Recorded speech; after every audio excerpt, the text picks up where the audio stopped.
Yo, Born. Show them how we do this, man. Btbtv. We bully the bullies. No run, no retreat. Yeah. Btbtv. One more time for y'all in the back. Y'all slow ninjas. Rah. Yo. John Gotti flow, rap Pablo, Escobar status, rap game Corleone. I can show you how you lay back and watch your pockets grow. Stay away from devious women, end up like Papa Smoke. Y'all wake up every day twitching like yo, I gotta post. I wake up every day mission. It's $1 million notes, dominoes, bodies drop, rot stink like holocaust. Broadway, man, if you know, then you know. I came for everything they said I couldn't have, got that and then some, and then some. My ones on overload, say y'all overdose. Your rappers in this tight squeeze and that clutch like Cobra rope. The okie doke, we don't go for that. All she wrote, another tale from the street, death and horror flow. The projects like a ghost trying to haunt your soul. Another tale from the street, homicide the folks who want to play till them guns scream adios. Another tale from the street, black mafia.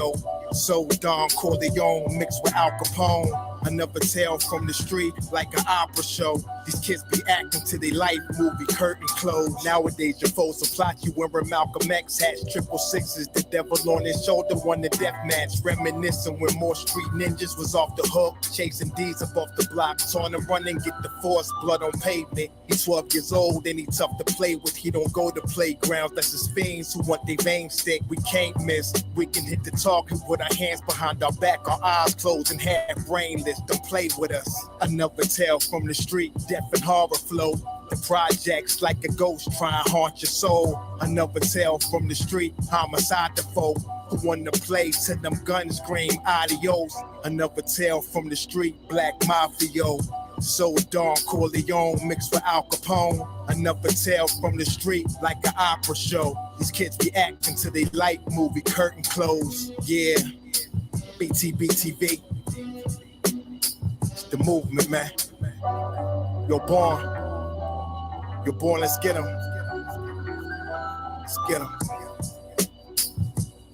Kaz, we up in here, man. Hood famous.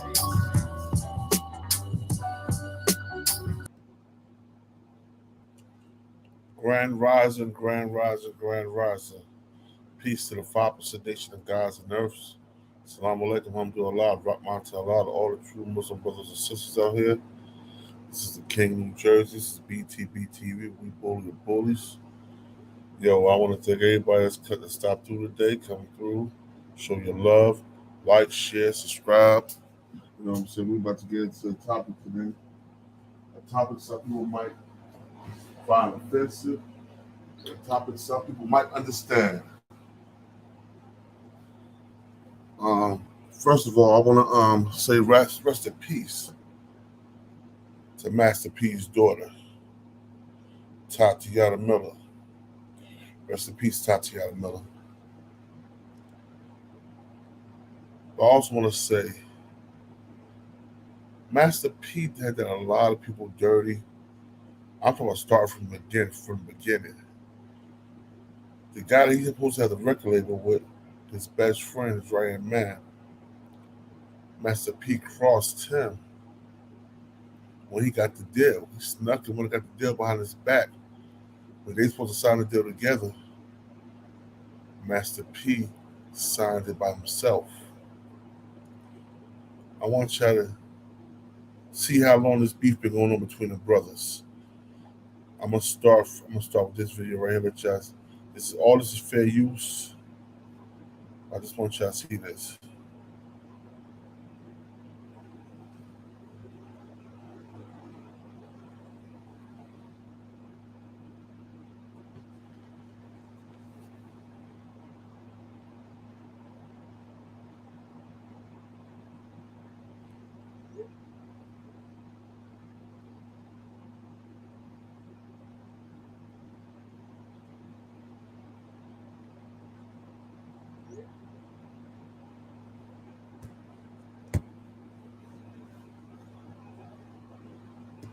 No Limit, the original No Limit. How many artists did you have on that roster? Because you always drop the albums every 2 weeks. Man, I don't keep up with it no more. It was a lot. You know what I'm saying? It was a lot. It was a lot that came in and out. But I'm going to tell you what I'm focused on right now is new talent. Go and find new talent. I figure No Limit is like a university. Once you graduate, move on. I wish you the best of luck. But right now, we holding it down for these youngsters out here right now. Like I told you, that's about to take this to the next level. All right, that's what's up. Now, it was reported that actually on the original No Limit that you own actually all the publishing of all the artists. Yeah. Now, is that actually accurate? I don't know, man. You want to tell them to call my lawyer and find out. I like that. You know what I'm saying, man? I mean, come on, what we talking gonna be politics, and what we gonna talk about getting some of these videos played, man. You know, hey, if you want politics, it's politics, you know. Okay. I know you hit me up with about C Murder or whatever, you know what I'm saying? And I don't really know where you was going at with that, but you know, that's my family, man. Yeah. Family business, you keep it in family business, and I don't even see how C let you even get into that with him. But I love that boy to death, and I get out here and thug for mine. I get out here and work for mine. I think everybody got a family member that get caught up. You can't save everybody. You get out there. I got to get out here for these kids and see know what's happening. I think right now I would never get on no television show or nothing to talk about my family, no matter what, because everybody got a family that go through bad times. I do stuff for all my family. My mama, every time, might be some days I can't do something for her. She get mad at me. We back out that thugging again. Even like with C. I mean, he called me for something. I can't do it if he get mad, but I did. The 20 other times I done did stuff for him is all love. So maybe you caught him on one of them days that you know he was angry or whatever, but that's life. We gonna be back thugging and rolling together, do what we gotta do. But you know, you gotta look at the big picture. When you're out there, a lot of people look at what get caught up into the hype or the news or whatever, but it's real. You commit a crime, you go to jail, you gotta go do what you gotta do. You can lose your lady, you can lose your kids, you can do it, all that. If somebody do me something today or tomorrow, and I handle my business and I go to the penitentiary, I ain't worrying about nobody, what nobody else doing out here on the streets. I'm gonna get out here and I'm gonna go do what I gotta do. You know, for real. That's real. Well, yo, it's Rap City right now. Mad Links, Master P. All right, y'all. Your Crypto Empress, it definitely seemed like he sacrificed his brother, but by him sacrificing his brother, he lost his daughter. And I hate to say that. That's a horrible thing to say. Yo, this is Master P on C Murder. This was something like 8-9 months ago. It's fair use. Things I ever had to do. But Jesus told the disciples, go out and be truthful. And whoever can appreciate that, just dust your feet off and keep it moving. This is not about me. This is about the older people in my family that has no voice when it comes to what's going on right now. And they shouldn't be talked about the way they have been. And any of y'all have any relatives that incarcerated that you know that's ungrateful, and you probably can understand this, especially if you did everything you could do. Like my mom, my dad, my sisters, my brothers, aunties, uncles. I know they've been went above and beyond to help my brother. And I'm real disappointed because I didn't even know he had a social media. But when I checked and seen like who he's following and what he was saying, you know, some of the stuff don't even look like he wrote it, but if he did, or it's his people, you know, bloggers, the devil, fake media people, they're gonna take that stuff and run because they all about devouring and conquering. And everything that my family worked for, our reputation, you know, just because somebody that's incarcerated say whatever, it's entertainment for the world. But this is not entertainment. It's not fun. This is hurtful. You know, I know my brother said that he put some books out and made bare minimum, and that's the way he take care of his family. Which, you know, in those books is what I disagree with.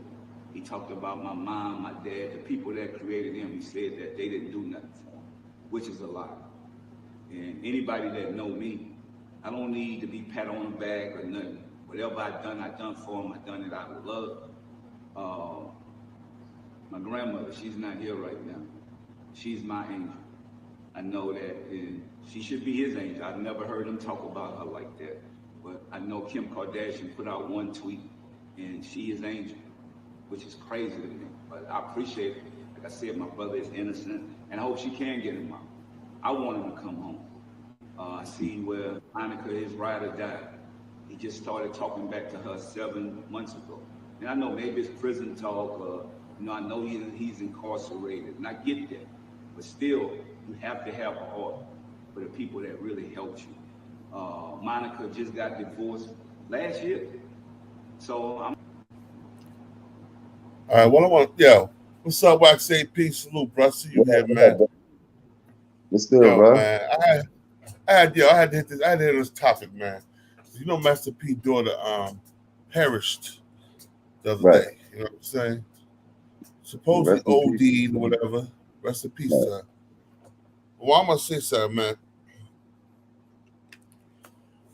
From the beginning, Master P betrayed a lot of people, He had a right-hand man.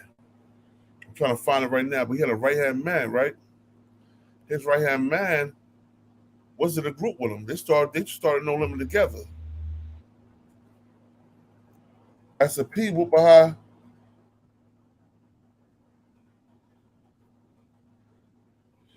his best friend back.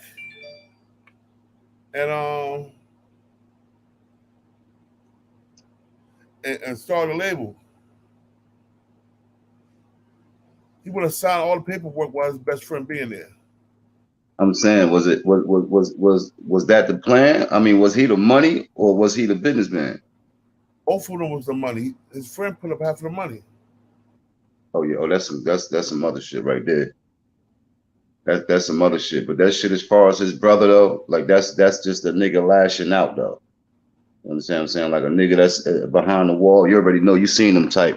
They call home to mommy. They call home. They ain't got no hustle. Everybody is to blame. Why they in prison? Why they ain't get out? I'm gonna keep it a band with you, bro. If I'm in a pop position, in a position of power, and I'm leading the army, and as niggas is out there still doing that type of shit, and nah, I gotta protect my own, bro. I cannot allow niggas to move forward with me if they continuously keep getting in bullshit, bro. It doesn't make a difference what the relationship is. Like, I'm not going to sacrifice and lose what I built in mine for the next nigga. I just can't do that though. This nigga, he's saying what Matt, and everybody know Master P held him down and did his part. He's just lashing out right now though. So, I mean, that's that nigga. He the one that put with the dude and all that shit. But Master P is a slime ball, bro. Yeah, I know for a fact he's a slime ball. Remember, I was Pimp C's bodyguard. Right. And I heard Pimp C told me the situation with Master P. And Master P wanted the song for his album, for their album rather. But Pimp C's like, nah, the song's for my album. They got into the heated words. Master P called Pimp C mother a bitch over the phone. Yeah. Yo, the link is in. It's OG Sonny Blanco. He calls Pimp C mother a bitch over the phone. But Pimp C got back and forth with words. They kidnapped Pimp C. They called him in a hotel room, kidnapped him, tied him down, and beat him and pistol whipped him, yo. Tied him to a chair, pistol whipped him. Hey, that's because that's some other shit. They got some other shit going on that they ain't releasing to the public, bro. Got to be. Nah, it was over a song, bro. You see, that industry dangerous as hell because the money that's involved. I don't know, man. Like I said, I got a relative of mine. He in the entertainment business. I seen him take shorts dealing with niggas like Nelly. Styles P did this shit one time. They made a track in 2004. Styles P did some bullshit. Nelly did some bullshit. That industry shit tough though, bro. That industry shit tough right there. Yeah, hell yeah. That's enough to make you act up though. I don't know what the hell. And Jay Prince, hold up, OG Sonny Blanco in the building. And Jay Prince had to bail him out of that shit because there was gonna be a war in Houston because Master P was living in Houston at the time. Right. He was living in Texas. Salute, Wax, salute. Salute. OG Sonny Blanco, I see you. Hey, yo, but Born, with the C Murder shit, right? With the C Murder stuff, C Murder, I know dudes and know that was locked up with C Murder. C Murder living like a king on the yard. C Murder really living like a king, like the CEOs, the phones, and he living like a king on the yard. Mind you, P did everything he could for Murder, B. Now we could call P a slime ball on some other shit, but as far as his brother is concerned, he did everything he could for that man. Actually, they said C Murder ain't even do that crime, and they know he ain't do that crime. They getting him for past shit, cause the nigga was a menace ever since before the deal and after the deal. That nigga been a menace, you know what I mean? In the hood and all that. So with that C Murder shit, is just what AP said. That's a nigga venting. That's a nigga who feel like he set too long. My brother out there doing it. I want to be out there too, but he got to eat that, homie. Now the other shit, you right about P here.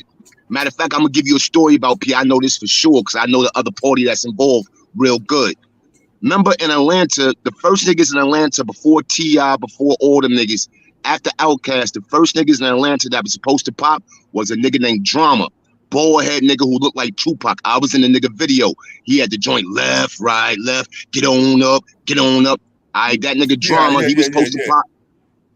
That nigga Drama was supposed to pop. He had a manager named Raheem from Miami. Raheem was shitting on him. Nigga wasn't getting no money. Nigga started doing robberies and stuff, went back to prison. The next nigga is the nigga I know. The next nigga is Pastor Troy, right? Pastor Troy's supposed to be the first one out of the 8 before T.I. and all the niggas. After that Outkast joint, it was supposed to be Pastor Troy. Pastor Troy was popping. Pastor Troy wrote that song, No More Playing GA. Niggas ain't know that song was aimed at P. So P heard the joint, No More Playing GA. P said, all right, no more playing GA for me, my nigga. No more play for you, period. P went at the Universal and bought that nigga contract and set him on the shelf for 7 years. That's why Troy never popped off. So as far as business, that nigga's a shiesty, shrewd businessman, yeah. Hey, that nigga flexed his muscle. I think he flexed his muscle on that nigga. Because they both signed the Universal, but P wasn't really signed the Universal. He had the partnership, and he making more money for Universal than Troy could ever make. So he bought that nigga contract. He had a 7-year. Pastor Troy had a 7-year contract with Universal. He bought the nigga contract and set that nigga on the shelf. That's why Pastor Troy never popped, and he had to come back out doing small clubs and shit after his little 7 years was over. Yeah, that's crazy. Yeah, I agree with bruh. I mean, I agree with y'all that, you know, he probably done some slimy shit along the way, but I'm saying, like, as far as that his brother situation, that nigga just on some other shit. Like he the one. Even so, he the one that kept. He repeatedly got caught though, bro. Like he stayed in some shit. Let's not forget this nigga had Monica in his corner, and Monica was holding that nigga down, B. Yeah, she back on him now. Yeah, she love that nigga. She loved that nigga. Right, she love him.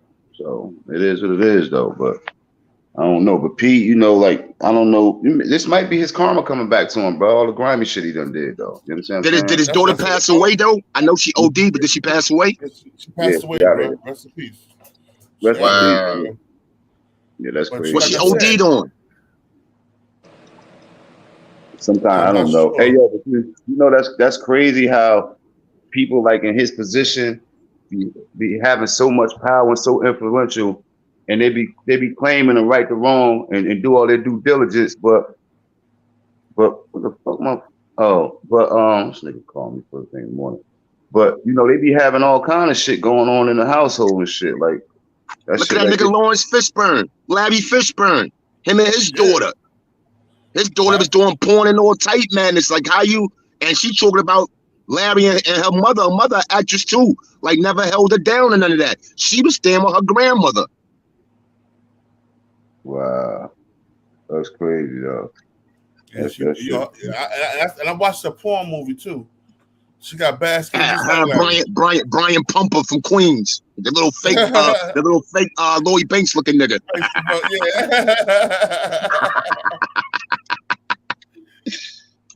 Word. And she wasn't all that. Like she had the little black spots and marks all over her body and all that.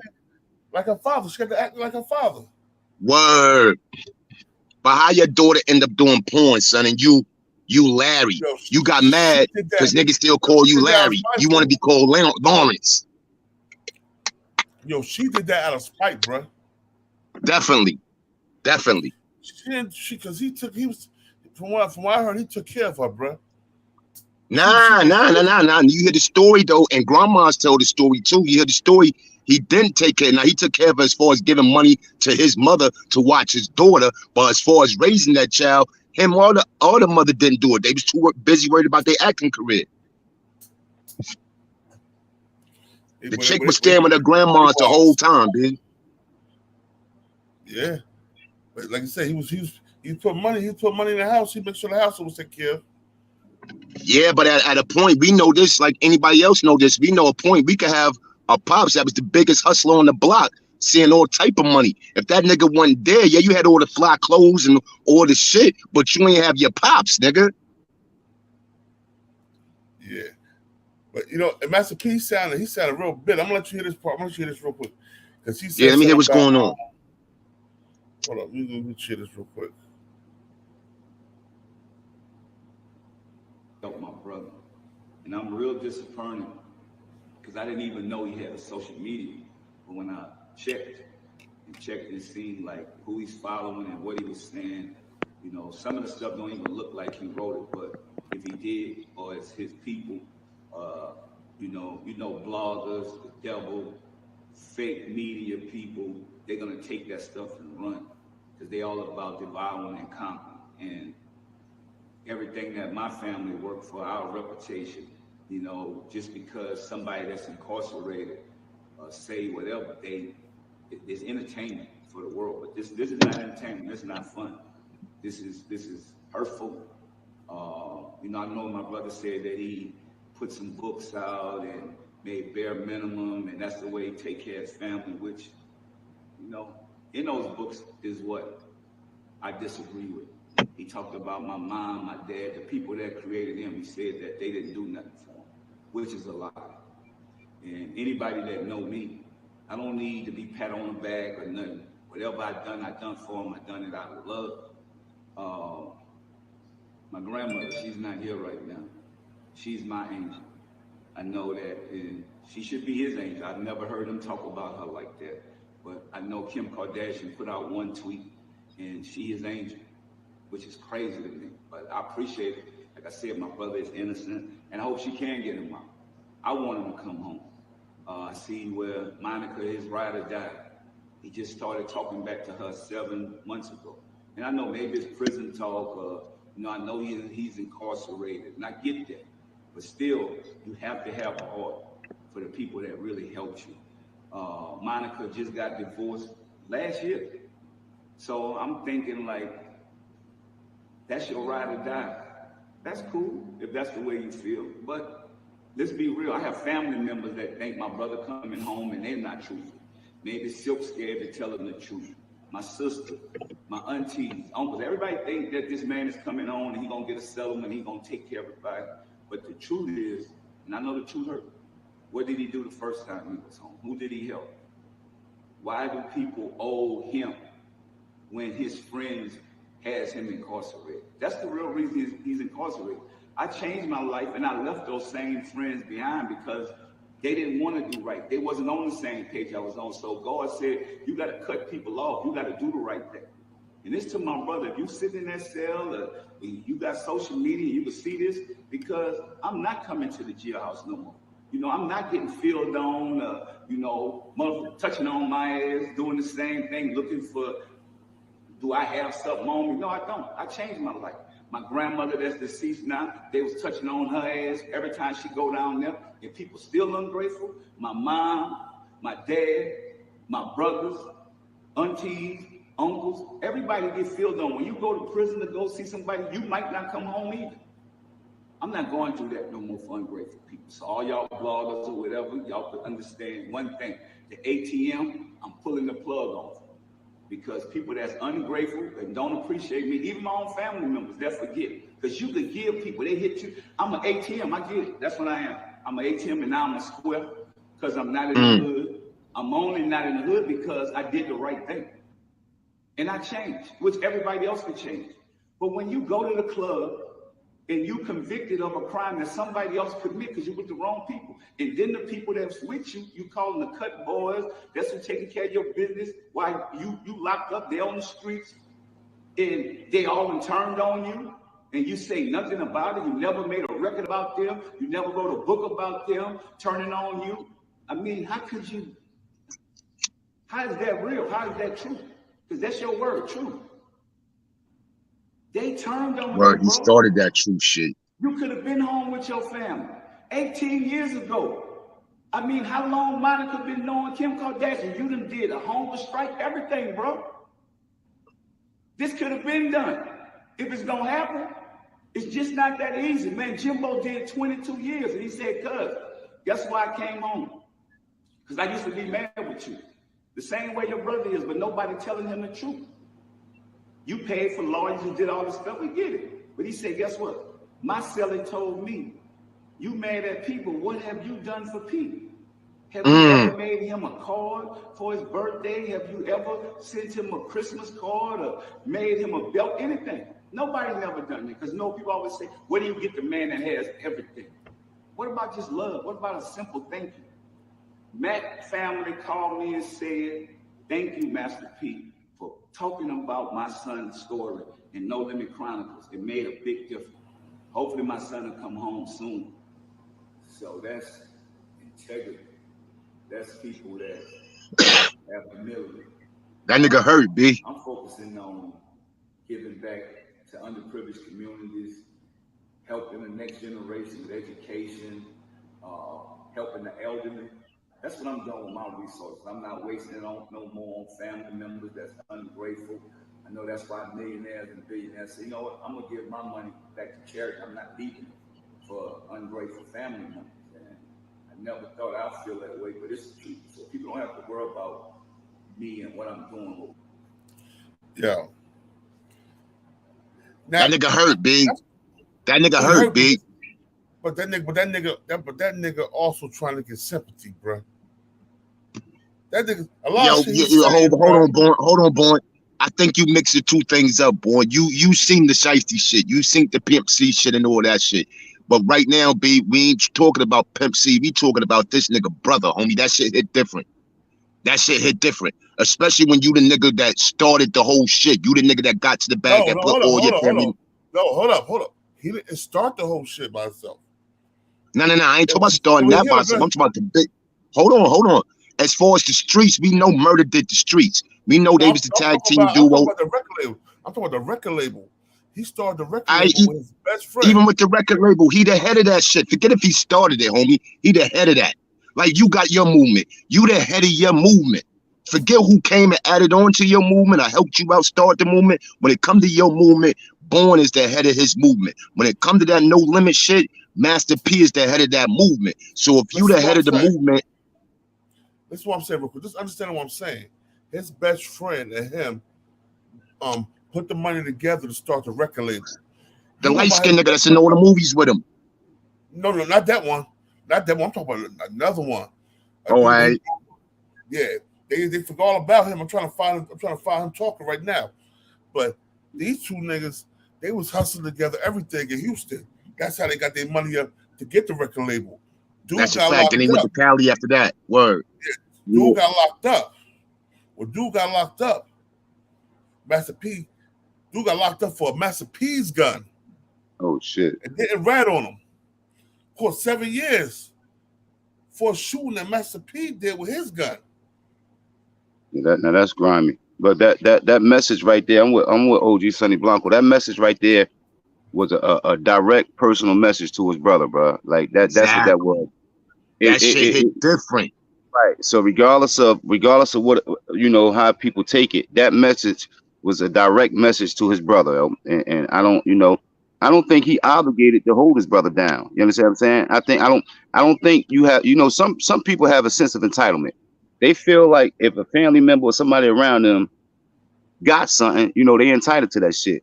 If you ain't worked for it, you're gonna get what I give you.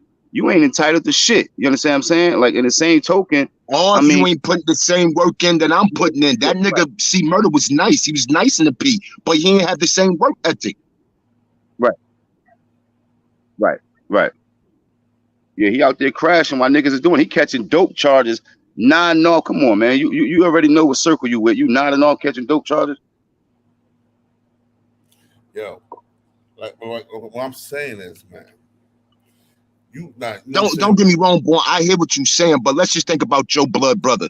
Niggas in the street can say Born is all type of fucked up niggas, or niggas in the street can say Born is all type of good niggas.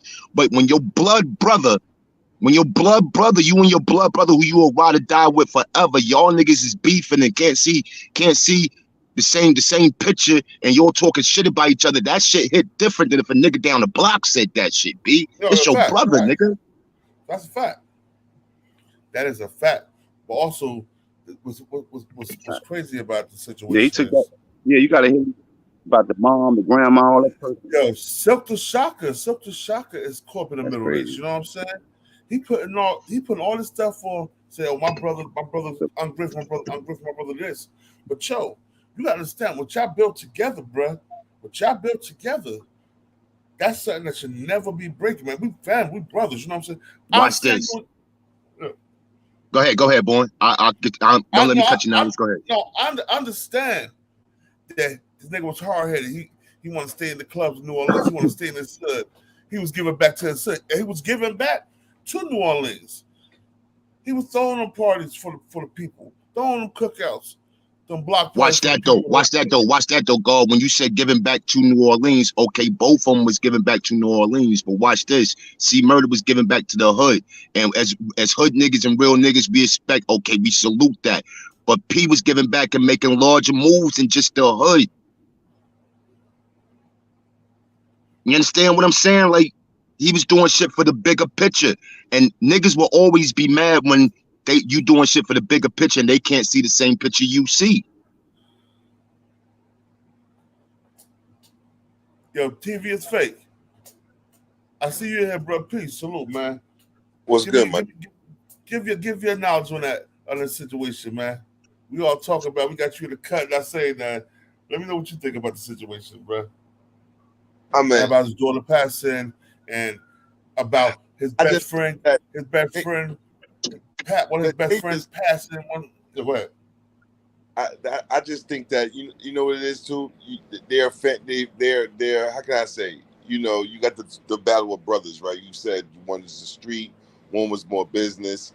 You know, and him being more business, having that, you know, he always had that advantage. You know, especially with him in NBA and all that, right? But I feel like C Murder is still his brother, and again, you know, whatever problems they're having, for one, I respect what he said about that. We're going to go through issues. That's not nobody's business. You know, we're going to argue. You know what I mean? But regardless of the fact that how my brother feel, at least I would still make sure my brother was good, because that's my blood brother. Regardless of the fact, whatever he said or whatever, he's not going to. I would still make sure he's good in jail. You know what I mean? He's in there for life, right? So, you know, I'm not going to leave my brother on a charge he didn't on a crime he didn't commit. Yeah, on the crime that multiple charges. Charges that so I heard him reference Kim Kardashian, right? Pardon me, TV is fake. What up, bro? I heard him reference Kim Kardashian. Kim Kardashian just got somebody out of jail, a dude out of prison or something, didn't she? Yeah, a couple dudes. Right. So is they advocating? Is they trying to get her assistance? Because I know she had got somebody free. I heard him say her name. They've been trying to do it when Donald Trump was in office. Pouring self-wax. When Donald Trump was in office, they've been trying. That's why they still talking about the nigga C Murder, because that was going on since Donald Trump was in office, right? And they said Donald Trump gave that nigga his clemency and gave the nigga what's the other nigga? He fighting his shit too. The New York nigga, the Haitian nigga. That's a fact. Jimmy Henchman. They said Jimmy Henchman. Word, like they gave the clemency, so Jimmy Henchman fighting his shit now, trying to get out, and C Murder still fighting his shit. Kim Kardashian had got like 2 niggas out, and she was working on the Hoover shit with Kanye. But that's just because she a celebrity and niggas was listening to her. But niggas that want celebrities been fighting for the same niggas. You know what I mean? Facts. Facts. Yeah, she I don't know if you know what I'm saying. Like I don't know, but I know him and Master P. Like TV is fake. So if my brother is gonna, you know, feel that if I'm doing my part and my brother don't feel that I'm doing enough, you telling me if he start lashing out and he got a life sentence that I have to make sure he's straight if he's gonna disrespect me? All Fuck right. that. No. You see, you saying have to, right? I never said you have to, right? Again, I just feel like Okay. being still family, like you said, we want to go through shit. Like it's a Right. feeling, you know. But it's going to pass. Like, because again, you're my brother. Like, you know what I mean? And just knowing that I'm better off and knowing where you're at, yeah, you be mad at me, but I would still send you money. I would still make sure you good because you my brother. You know what I mean? You my I brother. understand that, bro. But what I understand that, but what about Hold on. I don't. Listen, let me say this one thing. Why you throwing Monica under the bus? And Monica only trying to do stuff. She ain't saying nothing about you.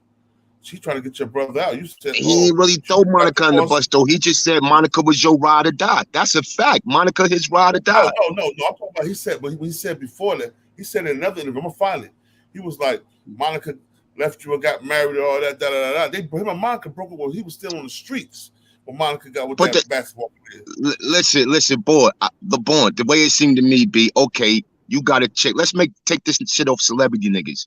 You got a right? chick. She been riding with you. You still out here doing your 1-2. I've been guilty of it. You fucking around, getting money. You doing your 1-2. Shorty get tired of this shit. She go to another nigga. All right, when she go to another nigga, you and your brother, you and your blood brother having problems. Y'all beefing. Y'all talking shit about each other. Of course, the brother go bring that shit up. That's why your bitch left you, nigga. I mean, that's what niggas do. But when it come to brothers, this shit hit different, nigga. Fuck all that J Prince shit, all that other shit. When it come to brothers, this shit hit different. Then you got Silk the Shocker. You mentioned Silk the Shocker. Silk caught in the middle, like normal family. If you the baby brother, you got two big brothers, they beefing, but you ain't got no beef in neither one of them. You love both of them equally. He caught in the middle, B. Facts. And that's what I'm trying to say. Like, at the end of the day, right? We have to just look at life. Just like, hold it down for real quick. Let me run that back. Hold it down. why would I, you know, I'm way better off, right? Than and I can send my brother $500. That's pocket change, you know, to me. Why not do that? That's more than him being in jail. And again, like I said, regardless of the fact of how we feel, you know, whether it's a month, two, eventually I'm going to reach out to my brother.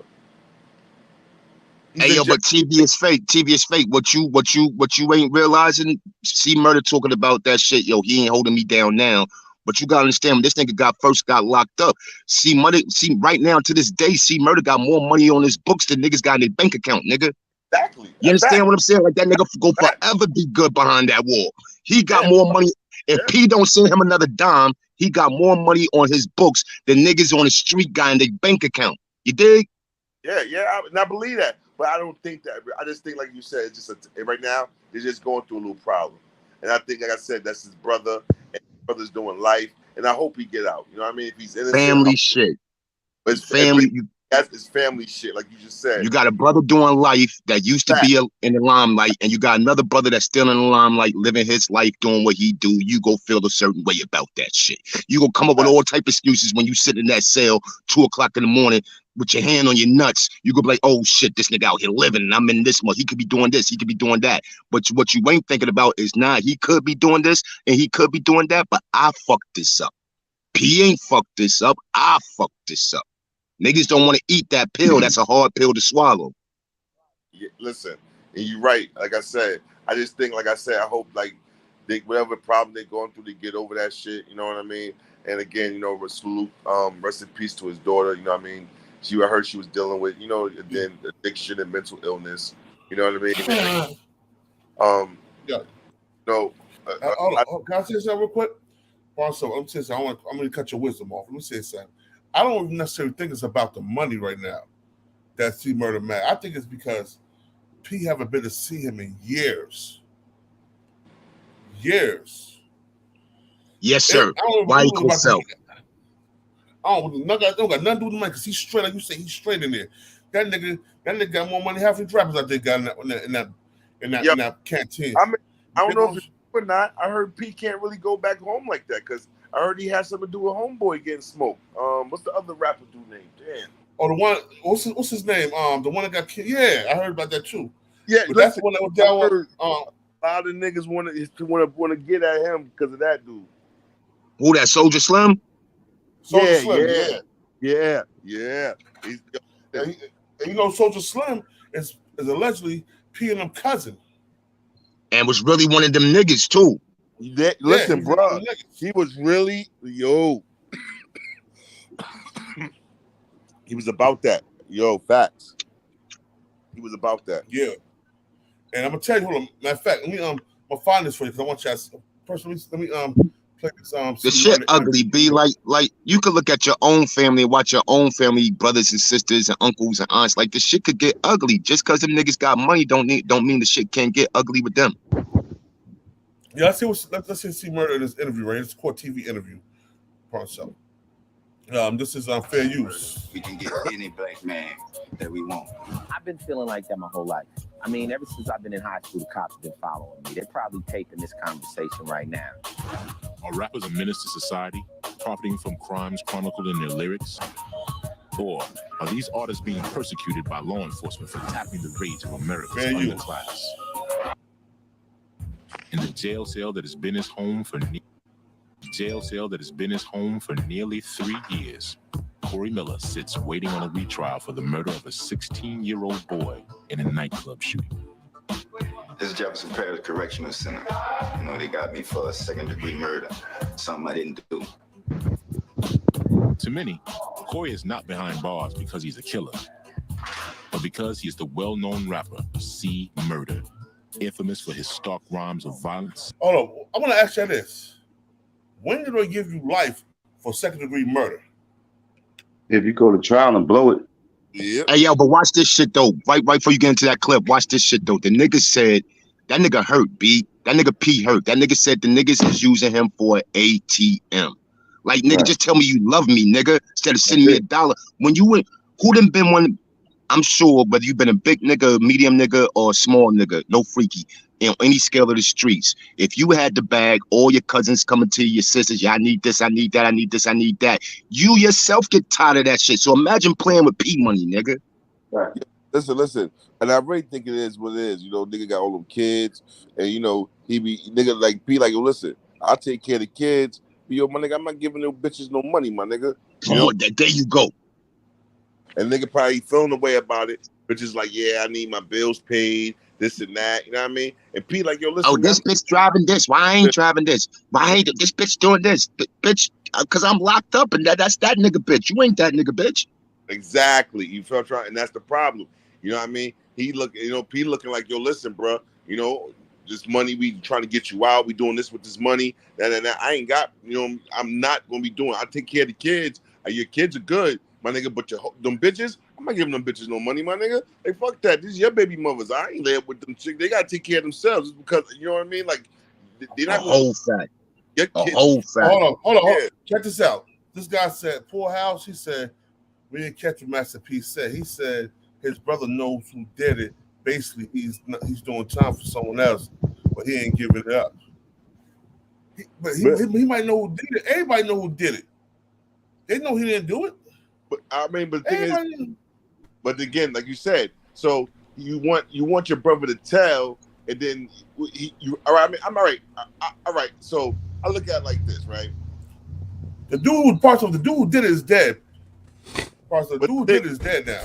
Yeah, but the thing is, right? Even if the dude that did it is dead, he could. All right, C Murder's going to have a snitch on his name now, right?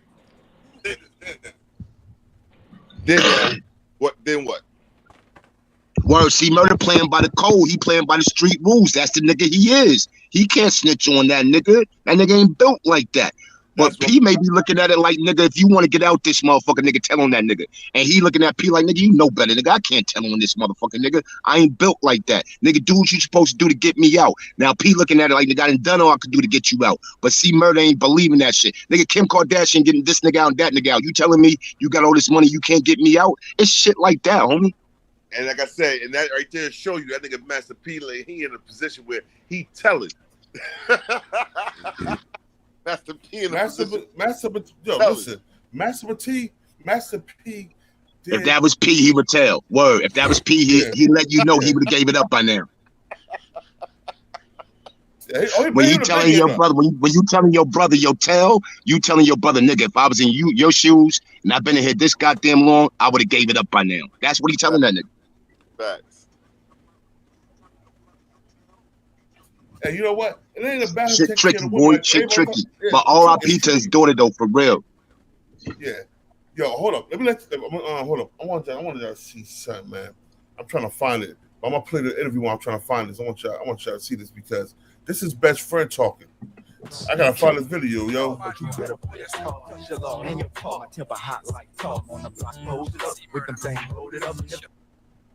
Corey Miller, artist, or C Murder, homicidal thug?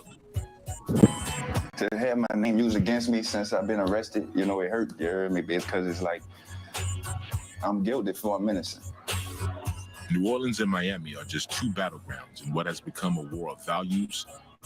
Race does play a factor in a lot of these cases. You have prejudice in every department because people see these guys making a lot of money, driving a Mercedes-Benz that they could work 20 years and never get. To some, the conflict is as much a class struggle as a racial. That nigga, boy.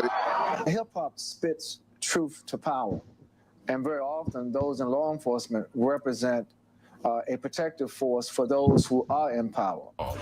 Police will be focusing on hip-hop like never before. One of the first to react.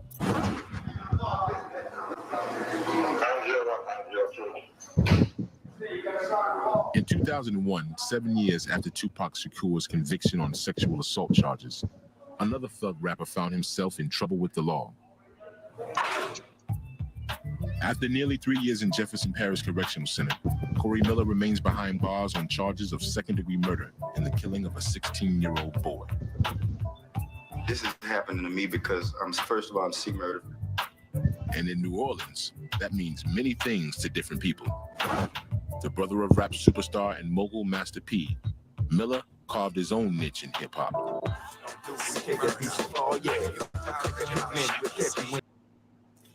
Oh, nah.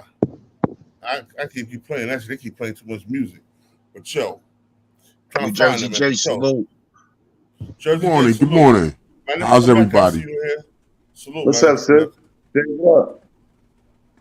Who that? Mecca in the building, Mecca. Salute. Mac back. New Jersey, Jay, what up? Chilling, man. How's everybody this morning? I just above ground is a beautiful day, Playboy. Yes, sir. Yeah, I just feel like he gotta see Murder having a sense of entitlement. Like he going through, he venting right now. That's what he's going through is personal. They both sending direct personal messages, and they you know they involve everybody else. I think that was irrelevant to discuss that and anything. Like if his plans is not with his brother, you ain't gotta bash him, because if he do got social media, he gonna see this shit. You understand what I'm saying? So that was a direct message though. You gotta really, when people talking, you gotta listen, because it be hidden messages in the message though. So that shit personal though, bro. It ain't nothing but personal shit in the spotlight. Right. That's all. Yeah, then P, everybody upset with P, but you got to listen at what he's saying. He's saying the man attacked their mother, the man, disrespected their grandmother. So I mean, like, come on, man, it's a two-way street, though. You understand what I'm saying? So, but how we really know he did this? How would we know he didn't? Like, you could just think of the argument born with your family, born or argument with your family. Y'all niggas get tight. Y'all niggas gonna say all type of shit to each other. Nigga, look at them niggas the same way, nigga. It's regular hood family shit. Just so them niggas got paper and they in the limelight. But it's regular family shit, nigga. We go regular hood shit. It's straight hood shit. Word. It's straight hood shit. Yo, I'm like I say, it come a time with families. And I can speak on this personal, ain't so much you can do for a motherfucker that just want to keep going back and forth to jail and whatnot. They get tired. I'm not going to keep dumping my money into bailing you out and paying for lawyers, and you don't know how to stay out your own way. Figure it out yourself. And my people, all right, look, you want to run them streets, you get into some mess, figure it out yourself. You know what I'm saying? That's a fact. How many niggas you done told that shit to your son? You get into the bag, nigga. Get your business, nigga. Get out the streets. Hey, your son, you wilding out. You doing too much. Hey, your son, this, that, and the third. And then when son get knocked, he looking at you like you supposed to be his motherfucking bridge over troubled waters and shit. Like, yo, what the fuck, nigga? I've been trying to tell you, playboy. My man Gizo from down there. Shout out to Gizo too, bro. Said the main thing was C Murder was riding with Slim and some shit. It's in your chat. On Btbtv, and they wanted to whack P Crew or some shit. See, bro from down there, Gizo from down there. So Gizo know about all that shit. What up to the bro? Yeah, Gizo know about all that shit. So he's saying peace to Gizo. He's saying that C Murder was riding with somebody, and you know they wanted to whack Master P Crew. Like that's the real issue. It's always gonna be. That's why when I hear stuff, I never respond to the first message because it's always gonna be one that come behind the initial story. Facts. I try to wait it out, you know, a day or two because it's always gonna be a fact. Damn, what you hear, fact. That's a fact. So that's and when me. you That's jump out the gate and you rush to it, you look like the dump when the real truth come out. That's a fact. That's a fact. That's why you got to be a sponge. A lot of times I don't, you know, part of me communicating, listening. But when you stick your foot in the mouth, if you get an initial story and you respond to it, and that shit ain't true, here you go. Now you want to, you know, you don't put yourself in some bullshit. I don't understand why P would get mad at C Murder because he was using Monica and Kim Kardashian to get him out. Like, I don't understand that angle. I ain't looked at it like he was getting mad, yo. He was just saying, nigga, you got people helping you. Monica, your ride or die chick. Kim Kardashian was trying to get you out. Like, nigga, what the fuck are you talking about? You in here because of you. That's what he was saying. He calling names, but he ain't call them names in a disrespectful light. He said, Monica, your ride or die chick, nigga. Monica was with you before she got married. She just got divorced last year. She back in your corner, nigga. She was just down there to see him. Word, that's all he's saying. She was just down there to see him on Easter. Yeah, they got pictures of her and C Murder at the prison.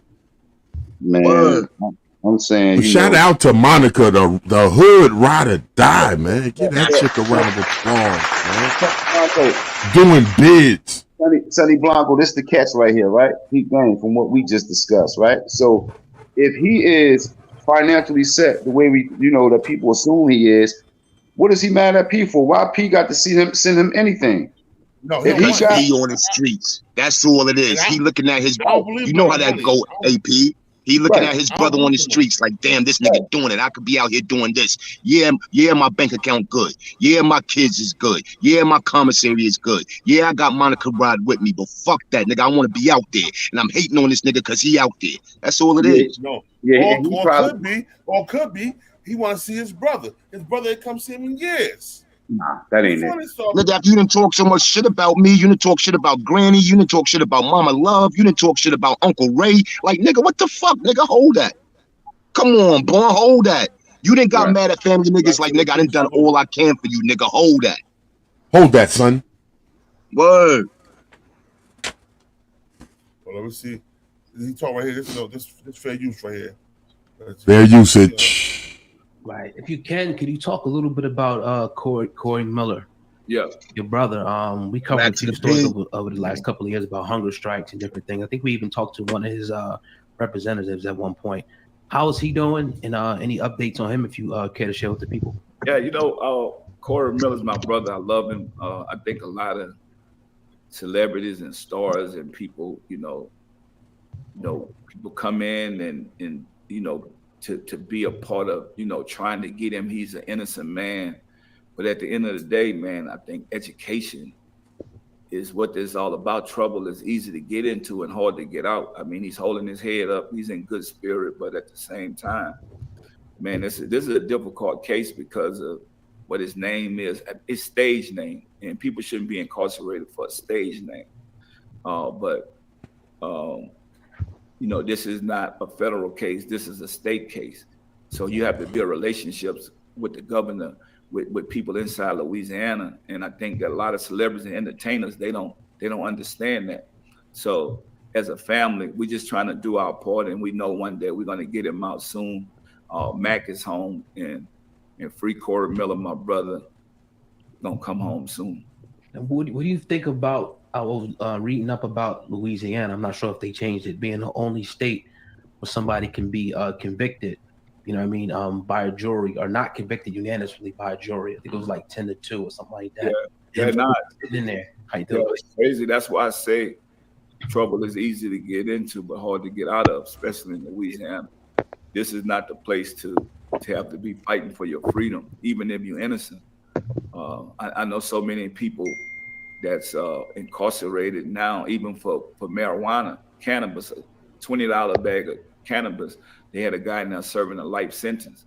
And so that's when I came up with the 520 Cannabis Freedom Day. So, right, man, we fighting for so much stuff. I mean, cannabis is legal in 34 states, and it's not legal in Louisiana yet. So we just got to keep fighting, man. There's a lot of injustice, but, you know, we got to do a lot of praying. It's going to take a lot of prayers. For sure. Indeed. I don't know if you know or saw Mayor Adams, Eric Adams in New York. He's trying to put a social ban on drill music, saying that it's terrible. It's leading to youth gun violence. He was speaking on a young rapper that passed away, a drill rapper. And we see, and obviously kind of pertaining to Corey Miller's situation, the prosecution used his lyrics against him in that situation. So we see the power of lyrics, and we're trying to advocate against that. But what's your thoughts on the mayor pushing against just completely eradicating drill music altogether, or from social media, I should say? Yeah, I just think that you know better, you do better. I mean, it's just entertainment, but at the all right, y'all. Hold up. C Murder, I found a video with C Murder for y'all. C Murder, he did this last year.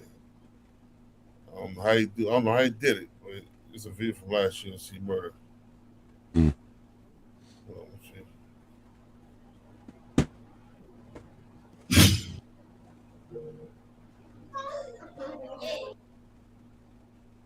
Yeah, what up, fam? This your boy Timbo Slice. I'm putting on for Authentic Life Uncut, and I got Miss Tay in here. Doing what you want me to do. You know, I'm gonna recognize these other people and say, fuck the people that done been there. You get what I'm saying? Now I'm gonna say this now. I done been to prison, and I know what it's like to sit in that cell. You know, and you know when I was in prison, I ain't gonna lie, you looked out on me. So but I know what it's like to sit in that cell and be like, wow, I'm motherfucker do it like this, and then they won't do it like that. And I know more about the system than they do. See, that's what I'm getting from C Murder. I'm getting from C Murder. Look, P. Look, bro. I know the system. You don't know the system, bro. I'm asking you to do it just like this right here. And then you still doing it your way. Now watch this. Now Kim K and Monica, I'm willing to bet you in the next year, C Murder gonna be up out of there. You know why? Because they gonna do what he asked them to do. And that may be true, but that don't mean shit on the people that's been there from day one. No, you're right. Wait a minute. Your big mama put up her house for you. You know, you ain't publicly praising her. You get what I'm saying? And there's no shade against Monica. Let me ask you a question. Why would Big Mama have to put up the house for him if Master P was holding his brother down? I mean, there's a lot wrong with that story. Why he ain't got the money himself? So what he said, what I took from that on Btbtv is, well, listening to that Master P when he said this is not a federal case, this is a state case. You're gonna have to have relations. I think his brother, and this is allegedly, his brother might just feel that, you know, he in a position where he could pull some strings, because this ain't about money right now. This is about who you know, right? So his brother probably feeling like, you know, he can pull some strings, like he knows somebody down there, you know, because it's different. It's harder working with the feds than the state. So he probably feel like, you know, he can get him out on some shit like that, on some type of motion or whatever. But don't always go like that, my dog.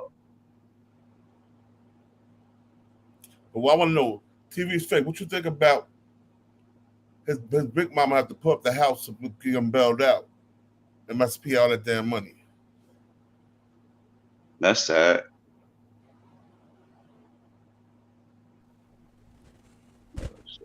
TV's fake. You there? TV is fake. You there? New Jersey J. You. What you think about? What you think about Big Mama had to put up the house and Master P all that money to get him out? Well, again, there was. Well, if you look at it, at it like that, you got maybe there was some kind of situation between the two before he even got locked up. You got to remember, Master P was telling him to stay out the clubs. You ain't got to do those shows and this and that. And C wanted to be in them streets. So, Pardon me. I said he had just got out of jail before he caught that charge, didn't he? Right. Exactly. Like he was in the mix of shit. He hanging around people that's getting into shit. And his brother, like, we can't be associated with that. We got to do this. We getting his money. We legal, blah, blah, blah. He still want to tap in with the streets. What are you to do at some point? You know? Cinder Rooney. Peace. Peace. All right, man. Let us know what you think about the situation, brother. But you know, I feel you on that, but at the same time, it's a hell of a stretch to put it as karma. You know what I'm saying? For whatever entanglement him and his brother had. But like, you gotta understand, in the past 5-10 years, like, the dope just ain't been what it's supposed to be. So anybody that's dabbing, beyond maybe a cigarette or some weed or something like that, is taking a high chance. I think that, in this day and time where we speaking right now, 2022, drugs just like expensive drugs just ain't what's happening. Like, you know what I'm saying? It's either laced or it just ain't what it is. Like, the border's messed up. Like, you getting manufactured stuff in right now. It's not even worth dealing or putting out there on the street, really. Mindset, ability.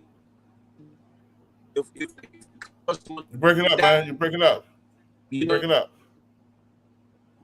Oh, can you hear me now? There you go. There you go. Can you hear me now? Yeah, we hear you. Okay. I was just saying that with the way the dope is right now, it's not even worth putting out there on the street, and the dealers don't give a damn if the customer live or die. So, if you playing this type of game, why play it? You know what I'm saying? Because it ain't gonna do nothing but bring the laws to you and stuff like that. I done lost countless amount of friends, to drugs, whether incarceration or just overdosing, because the shit it ain't real dope. It's cut up bad. You know what I'm saying? So it's like this is a real epidemic, and that's what really happens. You just got caught up in the epidemic. Like, I mean, you know what I'm saying? To put it as karma, you know what I'm saying? A lot of things happen to people besides, you know what I'm saying, losing a child. You know what I'm saying? Like, you know what I'm saying? You usually get karma for whatever you did, pertaining to whatever you did. But karma could be anything. You know what I'm saying? So who knows? But I just think it's a little far-fetched to put it as karma as to what C Murder and his business got to do with his daughter, you know what I'm saying, out there, in her own mind, you know what I'm saying, choosing to deal with drugs. Right. The reason I said it's karma because what the old saying, when you do dirt, you get dirt. Yeah. Mm-hmm. When you do a lot of dirt, even with me, when my son almost died, you know what I'm saying? I took it as the sins of a father. You dig what I'm saying? Yeah. The sins of the father go to the son. So by you doing all the things you're doing, by you doing all the things you're doing to other people, hurting other people, I'm talking about just for the sake of $1. That's got to come back to you some way. Yeah. I'm sad it came back to him the way of his daughter going. That's a shame.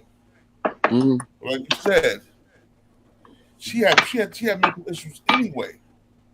So them drugs was helping her cope with her problems. Yeah, free her was mind. allegedly getting high. Her mother was allegedly getting high. Mm-hmm. It's called self-medication. Self-medication. Oh, I do that all the time, every day. Yeah, I'm medicating right now.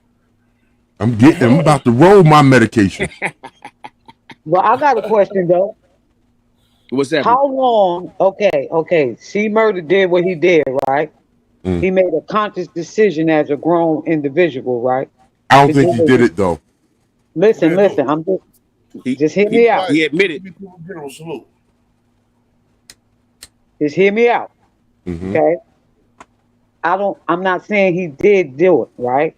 Mm-hmm. But if I had a brother, right, and not or sister, and I was growing in as far as finances, right, and I'm telling them, yo, you need to stay away from this person. Yo, stop going to the club. Yo, you can't carry yourself like that. And then you go out there and get caught up in something. And for the first 10 years you've been going to trial or whatever, I've been taking care of you. My son became an adult.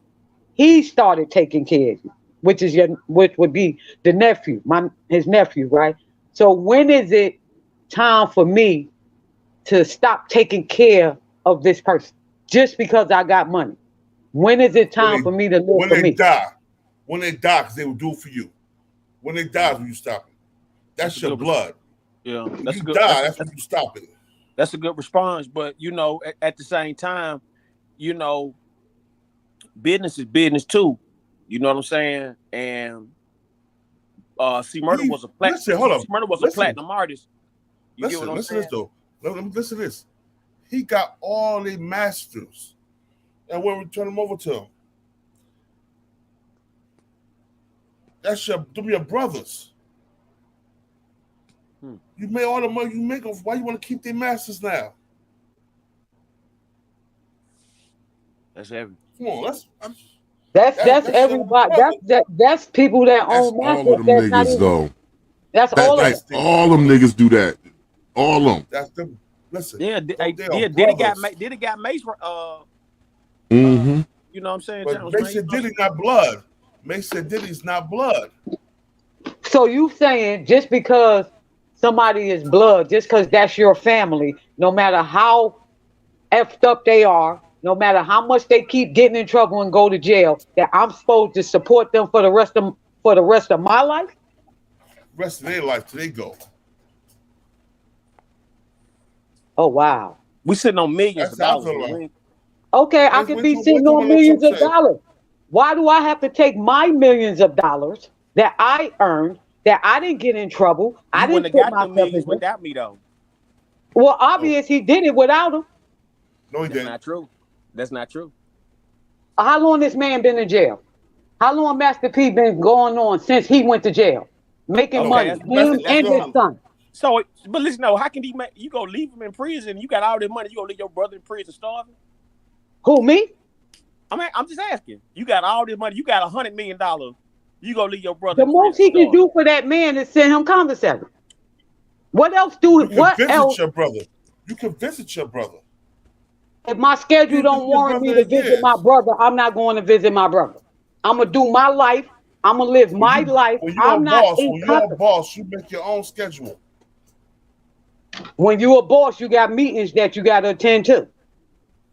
Well, can I interject, please? Like I said, I've been in this situation. I come, and I'm not saying this as a matter of bragging. It's just a matter of fact. I come from money. My family got money. I've been in situations. They got me out of trouble. I decided to do shit again and do more shit. And it came to a point with them was like, all right, this is what you want for yourself. All right, find your way out the trouble when you get in it. You know, it didn't stop. They didn't stop me from calling home, checking in. If I needed money, I need something on my books or whatever, they'll send me $100, whatever. Wow. You know, but as far as my legal problems and I kept putting myself in the way and looking at the opportunities I had, I couldn't be mad at my people in hindsight because I was becoming a money pit to my family. Lawyers, bail money, and it's like you can't tell somebody something but so much until you get tired of telling them. Well, then what? Well, the whole thing about, C Murder, he chose to be in that atmosphere and put himself in that, that type of surroundings for that type of situation to happen to him like that. Mm-hmm. That's why he should choose to suffer the consequences. But at the same time, though, he campaigning for your labor. You know what I'm saying? He campaigning for the cause, though. You know what I'm saying? He campaigning because, You know what I mean? It's simple as this. You know what I'm saying? Like when you blood in, blood out with something, you know what I mean? You got to remain loyal to that, and that's true to the game. Okay, well You know then Master P is true you know, to I'm gonna tell you how Master P did look out for his brothers though, with No Limit, because I dealt with music with Beats by the Pounds and stuff like that, so I got a good rundown on how the shit really go. He would get them the best beats out of everybody. If you would notice, C Murder and Silk the Shocker had the best beats, like that type of shit. Like that's the type of favoritism he showed with them. You know what I'm saying? You know what I'm saying? Like he showed love to them on the business side of we're on your album. You know what I'm saying? You got the best beats that we done ran through every beat. We go, you got the best one, so on and so on, best features, all that kind of shit. Like he put more money into their projects. You know what I'm saying? That type of shit. So that's the type of love he had for them. As far as being brothers and stuff. King Kunta, you on timeout for that dumbass remark? Who? King Kunta. He says some bullshit. Go ahead, John. But yeah, that's like I said though, when you got money like P got money, you know what I'm saying. A few dollars here and there can't be, you know what I'm saying, a real discretion to your life. Like I said, the dude was a platinum selling artist, so it ain't like you know what I'm saying. He really just coming out his pocket. You know what I'm saying. You know what I mean to maintain the situation. Then he came out of his pocket in the beginning when he was making a beats that you just said. He been coming out his pocket for them since the beginning. They was all partners at one time. That's what you understand. That's what I'm saying. Yeah, they was a group. They was all partners. They was a group. Yeah. Without C Murder, it wouldn't have been no Master P. Without C Murder, that's where that money came from. Well, that depends on who you ask and who you like. I don't see C Murder as no real good ass rapper. No, it ain't about the rap. Well, you know what? My bad. Look, sorry. Sorry, my bad. I don't even listen to rap. My bad. I don't listen to rap. My bad. Yeah. Like I was trying to tell you last night, Mecca, you don't want to go to tag. It ain't for you. Right. Yeah, you stay out the hip hop politics. Yeah. When we start talking about Otis Redding and them, then we'll call you. We can talk about Bobby Womack. Yeah, we can talk about Bobby Womack and Sam Cooke later, you know. What? But guess what? Bobby Womack probably looked out for his brother. Shit. What? Not for nothing, but Bobby Womack, he was messing with his boss's wife. And his daughter, too. Dirty dick nigga. Yeah, come on. Yeah, he really. All right, anyway, back to the subject. But you know what I'm saying. But for the situation at hand though, like I said though, man, P got a lot of money. It shouldn't be all this riffraff and this and that. I think that shit was more based on maybe the nigga was putting out money. He might have been taking care of the family, might have been paying the mortgage or whatever. Them bought him a home. Who knows? You know what I'm saying? Who knows how this thing go? But at the end of the day, I just wouldn't put it as karma, you know what I'm saying, for what his daughter chose to do with her, you know what I'm saying, with her body. You know what I'm saying? That them two different individuals, you know what I'm saying? I could see you if you were saying it'll be karma if P might have lost a lot of money or something, or P might have did, whatever, like some type of deal with accusations or whatever, him taking money from people or something, whatever. That might be a karma like that, but for him to lose his daughter, that's just, you know what I'm saying, an act of life that was inevitable. You know what I'm saying? Yo, put that change bucket down, man. Man, I'm getting ready for Pennsylvania Avenue. Leave me alone. Nah, but hey, yo, let me see something. Let me finish playing this for y'all. We can hear what C Murder had to say with the family. Him or whoever. But I understand where Master P coming from. When at the end of the day, just being real, this man built an empire. And the only thing he asked, he trying to put y'all in a better situation, but you're still choosing to hang, in certain places. Yeah. So at that point, whatever consequences come, those are your consequences. Those aren't your brother consequences. Your wife consequences, because just the same, you still gotta live out here in the free world. That's true. But at the same time, he was in a place what happened, it wasn't on him. Okay, but even still though, you know, I watch videos on YouTube, and you know, everybody in the project loves C Murder. Yeah. You know, he had an apartment and everything. You're on, but you're still choosing. Just like I told you, Timbo, you know, your surroundings, the people you surround yourself around has a lot of influence on your life, right? You're right now. But you can be around any environment and still fall into any type of and trap. That's true. And I'm not speaking on, you know, whether he did. I'm not saying it. You get what I'm saying? The conversation me and Timbo was having was as far as Master P goes.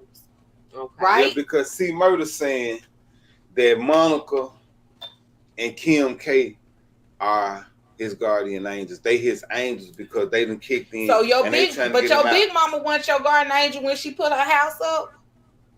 Okay, man, that was bullshit. They should have recognized it. Yeah, but wait a minute. But then you feeling some type of way about your brother. Let's be real. We all know this man done put up money. This man done did this. This man done did that. But once again, those are your consequences. Even if a motherfucker say, you know what, you chose that, you chose to be around certain people, you chose to still dwell in certain environments. You get what I'm saying? I ain't got enough. You can't get mad. Now I know P did for C Murder. I'm not gonna say. Hold up. First of all, let me say something. I understand you got money. You got money. Everybody got money. We rich. It could have happened anywhere. He could have been there. He could have been in an upscale club. I worked at upscale clubs that got shot up. You think what I'm saying? It don't matter where you at. On one mistake, one person, one wrong stare, one stepping on the shoe, one bumping a person, you could be anywhere. You could be in Hollywood, and somebody would have got shot that night. Man, like I said, man, where you from, it's okay to go back and visit where you from, yo. Period. You can't say he's wrong because he went back to hang with his boys that he grew up with. He never left. He never left. He never left the hood. So if you want to continue to go back to the hood, and it's been shown time and time after over and over, you want to continue to go back to the hood, and you know the hood stuff that go on, you are responsible and you are in control of who's in your personal space. As a grown man, you know right from wrong. Okay, you know you was making money, you know you was moving up in the world, and you chose to see this is what people get messed up. Either you a businessman or you a thug. You can't be both. As they learning the hard way. That's why all these rappers is going to jail now, because you want to be a thug and a businessman, and they don't mesh. Thug it out. So he made a conscious decision to hang out with whoever he was with when the incident took place, and now he has to suffer the consequences. That's it. He needs to be held accountable for his actions, since everybody want to hold Master P accountable for his actions. Just because he got money doesn't mean that he's supposed to continuously, you know, go in debt or whatever to help a person that he already helped. He took it to trial in blue. He made that decision. See, everything, at the end of the day, everything falls back on C Murder. He made all those decisions. Master P didn't make that decision. He made the decision to disrespect his mother. He made the decision to disrespect his grandmother. He made all of those decisions on his own. So he did what he did, and everybody's supposed to go, oh, you know, my feelings ain't hurt. I don't feel disrespected, but I'ma still look out for him. No. Can I ask a question? Exactly what is it? What is it C Murder was supposed to have done to disrespect his mom and grandma? Do anybody privy? He said his mother didn't do nothing for him. Okay. He disrespected his grandmother. He said his mother didn't do. His mother and father never did nothing for him. That's never did nothing for him. So who put their house up? The grandmother put the house up. Because he disrespected her too. He didn't disrespect the grandmother. He didn't praise the grandmother the way he praised Kim Kardashian and Monica. That's what Master P was saying. That's and Master P feel like that's disrespect to his grandmother. Because she the one put the house up in the first place. As Sugar Bum. Yeah, that's a good point. Can you blow up Sugar Bum's last comment?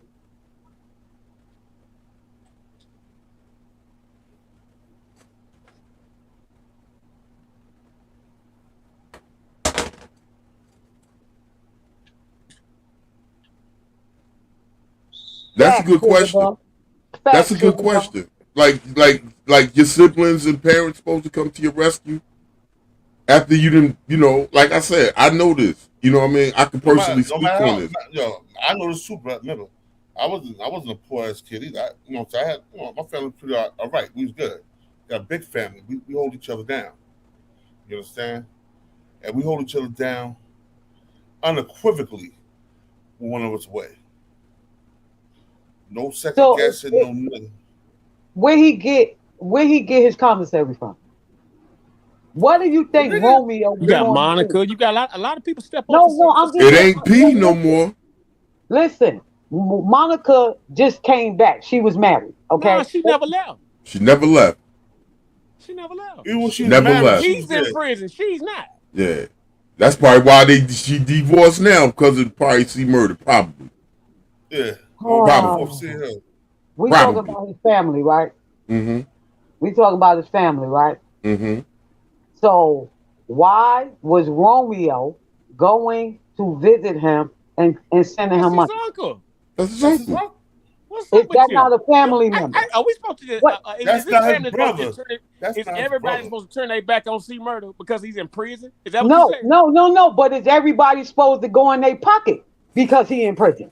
If he inspired you or put this ain't no regular nigga you talking about. You act like it's somebody a regular nigga to me. It's not a regular nigga here. This a platinum artist. This man done motivated. This man done innovated. This man got record what year he went to jail? What year he went to jail? Off of him. What year? 2003. 2002, 2003. What year he went to jail? I think he went actually in like 2008 or 7 or some shit like that. Okay, all right. Well, the trouble started back in like 2003. Okay. It might have started. Okay, I got you. He went in. I'm about to. I'm gonna Google it. Google. Yeah. You can't. You know what I'm saying? Just because the nigga get caught up and don't want to, snitch or you know what I'm saying? Like, okay, look. But that don't mean nobody got to take care of him either. Man, what are you saying? I can see people struggling to take care. I can see somebody, look, if I send you this money, I ain't gonna pay my rent. And I can see we dealing with that type of shit. But if we dealing with damn celebrities and multi-millionaires and shit, man, cut it out. So you saying because I'm a millionaire?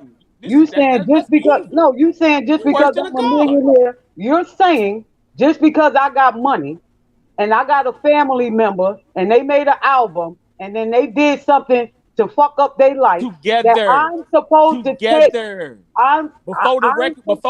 the fame, we were selling keys together. Can I finish? One mic. Can I finish? I know I ain't cut you off one time. Okay? I'm not just because I got money don't mean that I'm going to take care of somebody that put themselves in that situation and then talk reckless about me and the rest of the family and think that I'm going to continue to give you my money.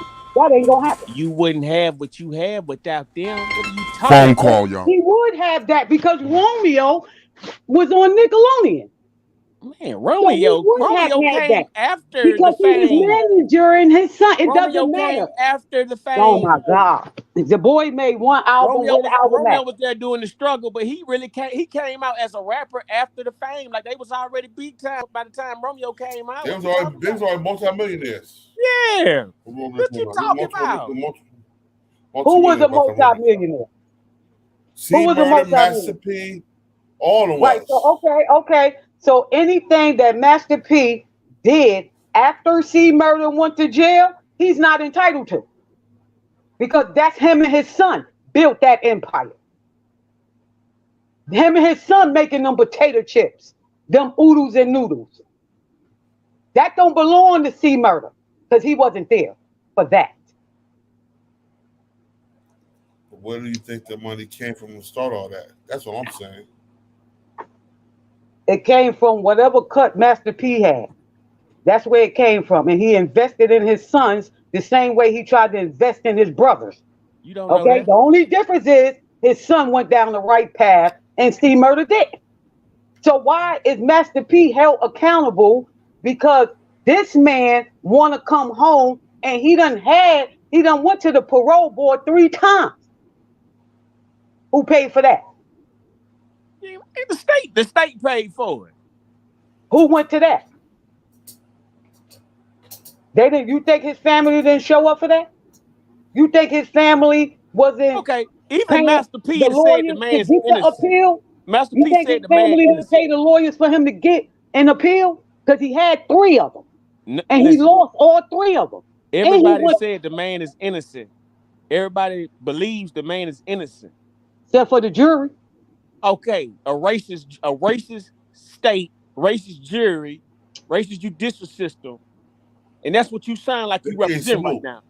I don't care what you feel I sound like. That's giving what you my sound opinion. like you represent right now. I don't care what you feel. White supremacy. It sounds like you and your feelings. Hey, sound like what it sound like to you. That may be what it sound like to you. But I guarantee, anybody of substance who is hearing you, who is hearing you, I don't care about none of that shit you talking about. Anybody of substance who is hearing you, pretty much saying, let this man starve and rot, knowing he didn't do it. That's because that's exactly what you're saying. You say, let this man rot. It's not my responsibility. I got millions and millions of dollars. I wouldn't have my money without this man. I'm going to leave him in. I'm going to starve his kids. I'm going to starve his family. That's what you're saying. That's what you're saying. That's not what I said. That's what you're saying. I said that you do not have to take care of a motherfucker for the rest of their life. That is what I if said. You hadn't, Don't put no words in my mouth. Okay, but if that motherfucker, if he helped you get what you got, you wouldn't have what you got, and without him, then what you talking about? Why not help him? What are you saying? Because he already did. What do you want him to do? Get him out of jail? He can't do that. So what help is he looking for? What help is he looking for? A visit. He already got money. He already got money in jail. Well, why would he go? I mean, like, why would he go visit him after he did and said all the shit he said about him? Why? That's brother shit. Listen. That's why he said all he said, because he wasn't visiting him. That's why he got mad. That's why he was saying all that shit, because he wasn't visiting. Oh, so that justifies him saying all that shit. And to the public, that justifies that. This man doing time. This man doing time.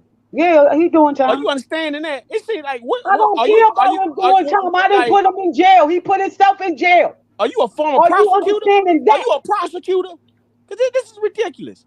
This is ridiculous. We're talking about multi-millionaires here. And yeah, that's why. That's what y'all focusing on. See, y'all focusing on the money. Y'all not focusing on the actions. It can't be much. Focus on the actions. Stay out his pockets. That's his pocket. Stay out his pocket. This is a platinum selling artist. He got money. It's a platinum selling artist. He in prison. Where's money going? To his commissary. Hold on. Anika K. He said his mother and father never did nothing for him. And he said, yeah, they stayed with their grandma. Monica and Kim Kardashian was his guardian angels. Yeah, they've been representing for him. P ain't if he feel like P ain't been representing and Monica and Kim K been representing, that's all he was saying. I don't think it was no disrespect like that, but at the same time, he probably has done said some shit in these interviews the way it looked like P ain't did this or P ain't did that, but at the same time, though, man, this man in prison, man. This is a prisoner we talking about, man. This man's mind is in prison. His legacy still out here on the streets, though. People still listen to C Murder. I still see Murder on my playlist. This is not a game. The man's a multi-platinum selling artist, platinum and gold records and shit like that. He's in prison. He still got a monthly check coming in somewhere. It ain't. I'm pretty sure this ain't about no money. This about keeping the man name ringing, man. This man got True all over his body, got label. He representing holding it down still. Like, it's a different level. Like, you know what I'm saying? It's a lot of fakers out here who forget where they come from with the game. This man held it down with it. He stayed true to it. I don't understand why, if the nigga staying true to it, why it should be a problem. Like I said, it can't be about no money. The nigga got money. He ain't got nowhere to spend. Like, where? Like, come on, he got money. His kid's grown. I mean, like, this is ridiculous what the fuck going on right now. Like, you know what I'm saying? Like, listen, if somebody down and helped you get up, and was out there when you ain't had nothing and was there starving with you and y'all got it out the mud together, and they got to go through some hard time and do this kind of bullshit like this because they don't want to snitch, because they don't want to tarnish the label name, the legacy of the label. They want to get tarnished. Like, come on, nigga. What the fuck? This can't be about no money. This is about keeping a nigga name ringing. Well, let me say this. What I said this was his karma. Like I said, it's not just. We specifically talk about C Murder. We ain't talking about C Murder. We're talking about all the people he did dirty. I know some of the people he did dirty, and he was horrible. He was a horrible individual. You understand? That's what I'm talking about. I heard some stories. Yeah. Mm-hmm. I'm not just talking about C Murder he did dirty. I'm talking about a lot of artists. I'm talking about Pimp C. I'm talking about kidnapping Pimp C, calling Pimp C mother a bitch over the phone. That's why Pimp C got an argument.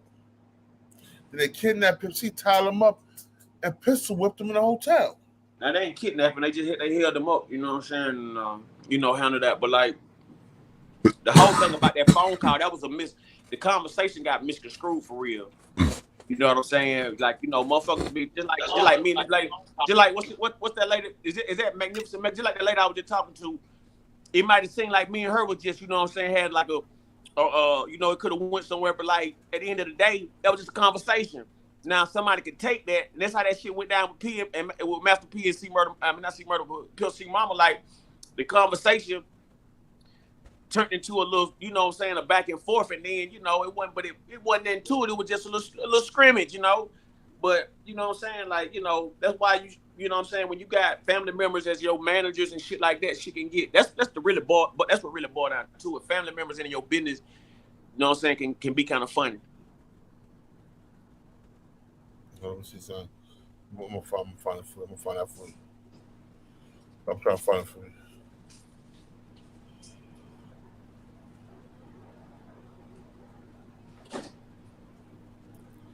Here we go right here. Well, he tried to get his daughter to go to rehab and she wouldn't do it. That's what I'm saying. Now that shit you talking about, now that's something you could say is somebody's fault now. Like, that's something you can blame on that person. No. C Murder going to jail is his fault. At the end of the day, it's still his fault. He put himself in that situation to be in the situation he in. He had help. It don't. Oh my God.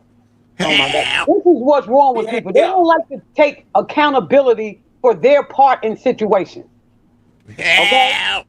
And that is what's wrong with a lot of people. You need to start being held accountable. Take responsibility for your part in it. All right. Well, I'm not talking about pimps. I'm not talking about C Murder. I'm talking about all the stuff he did.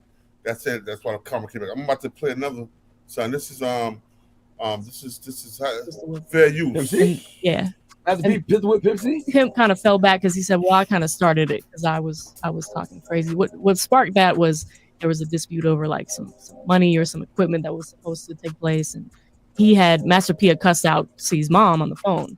So Pimp got on stage that night and he said a limit and went off. Master P eventually found him, and I guess somebody said it was a love whooping. Like, he let him know he could be touched. Like, we don't normally fight nobody or beat nobody, none of that type of stuff. That ain't us. That ain't our character. It's like with Pimp C, he had a lot of talent. I really liked him as a person, but I found out that he called me. He said, "Man, I'm sorry. I was on drugs, and like you just wouldn't."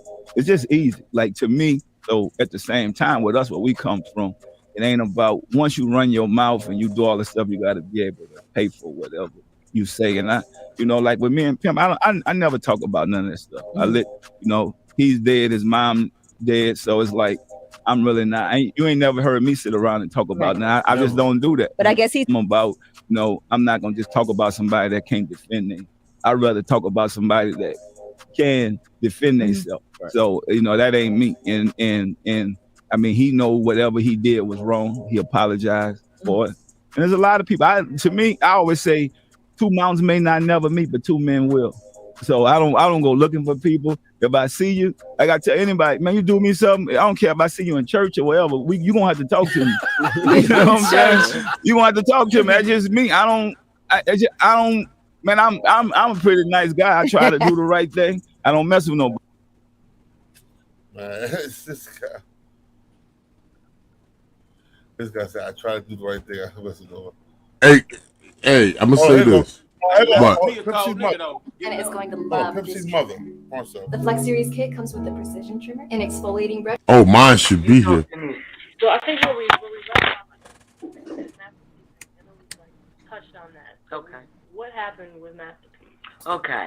In the early days, let me go back. In the early days, C did tons and tons of work for Master P. And beats. Yeah, he did a lot of beats. He gave them hooks too, and because they used to come down here, and that's the Sandjack house. When C first started, they were doing that. There was a little friction between them when we were, one of the times when we had a place in Houston, and P was operating at that time out of Baton Rouge.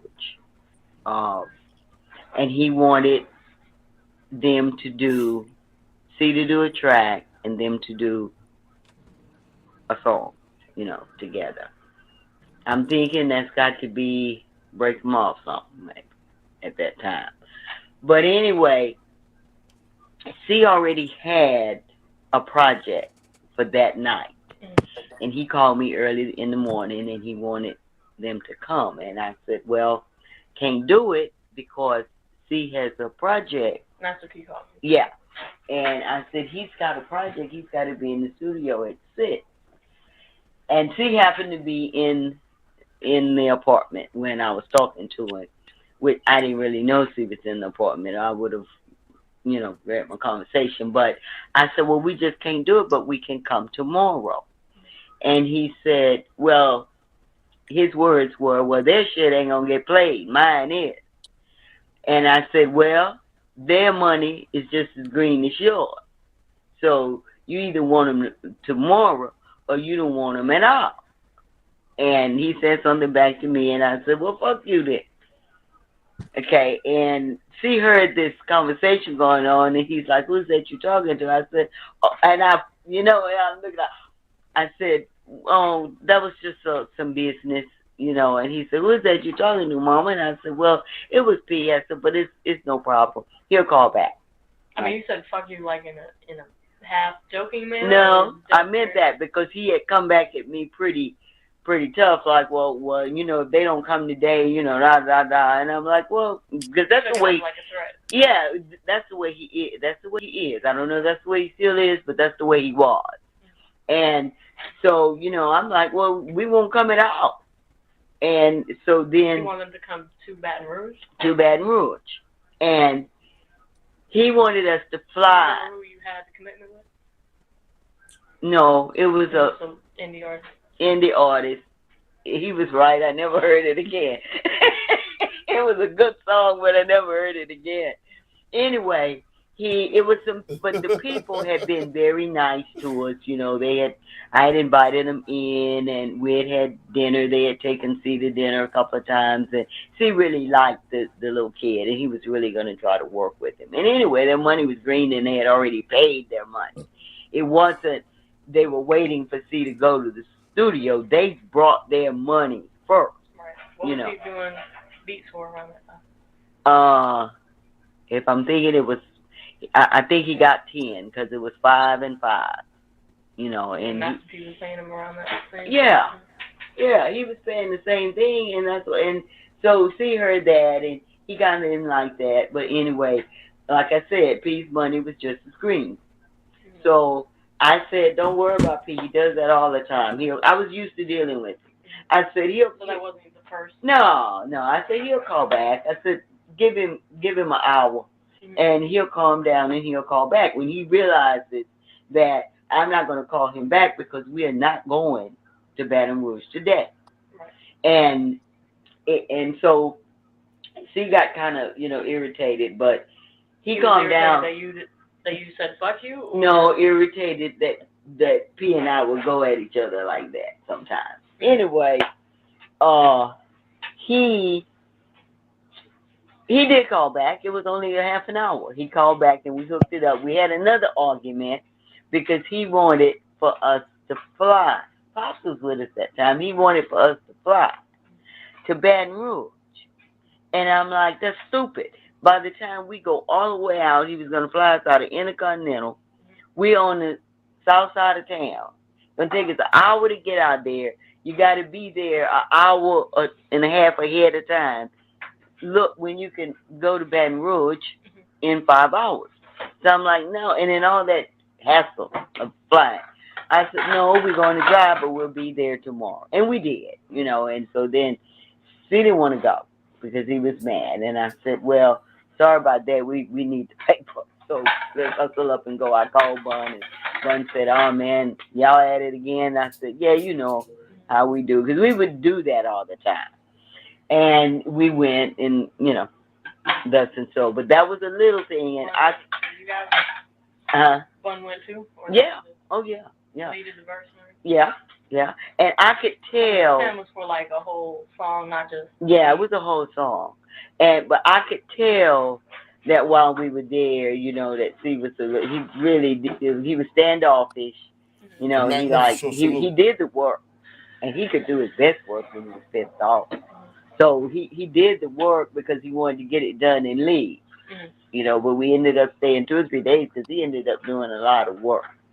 But he did that, but I could tell, that there was that little thing. And I, for the life of me. You remember what record that was? I'm thinking it was Break 'em Off. I'm really thinking it was Break 'em Off something. You remember, was it like his studio, like his home studio? It was at the big studio. It was on Interstate 10, right on Interstate 10. There was the Albertsons across the street, and his bank was across the street that way, and he had that big office. And the Residence Inn, it's changed names now, but there was a Residence Inn right next door, and that's where we stayed. And we were there for 2. But I'm thinking she did 2 songs. Break 'em Off something, I think, was one. Because you recall, after that, and after that song, after they made that song, she used to always say that used to be the last song we would do in the show. And he would say, I took my song back. And, that was what I did it. I took my song back. and claimed it, But anyway, that was the way. And then what happened that there was, they were always like battling a little bit, He was there at the studio? Yeah, oh yeah. He was always there. He had to say, like Pop say, sound like he was on the toilet. And we used to laugh about that. I would tell him that to his face too. Hey boy, you gonna do that toilet stuff again tonight? And we would all go to the studio, because he had clean studio and all that good stuff. But it was after that, I don't know, it was a kind of little friction, and they were always kind of battling. It was, actually, P never knew how to talk to people. That was not one of his strong parts. And then that would piss C off. And then they would go back and forth, with that. And but yet he would always call back, and we would always do the work. And that started from the very beginning, even when he was coming here to the Jack house. It was kind of that kind of rat-tat-tat. They were kind of like oil and water. They really didn't mix very well. They worked well together, but you should just put them in a place and let them work, and then separate them instantly, because they didn't have the kind of personalities that exactly went together. See, that was arrogant, and and then P had this, you're gonna do what I want to do attitude, and that is not the way to get C to do stuff. So then in it though, and what really happened with the big problem, we were in Mississippi, Alabama, probably Alabama. And this is like months later. Oh weeks yeah, later? yeah. This is like probably a couple of years later, Right. and I can't remember. I'll have to find out. I'll ask Rand. But anyway, something went down, and P called me, and he was angry about something, and I was trying to help him with it. I don't remember what it was, and he just went ballistic and started cursing and cut nothing. Just something about a verse. it wasn't anything about. I don't. You know what? I'm gonna have to remember. I'm gonna have to really remember what it was. But so you just happened to be doing a show that night. yeah, when we were doing it, wasn't with him. Yeah. He called me, and one of the guys, a couple of the guys, not C, happened to be in the room. And since I was doing something at the time, I had the phone on speaker. I regret that for the rest of my life, that I had that phone on speaker, and I was just saying, well, baby, we can work it out. I'll help you with, blah, blah, blah. And he just went ballistic.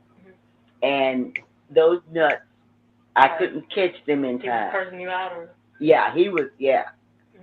And that's what I was trying to explain to see. He wasn't really cursing me.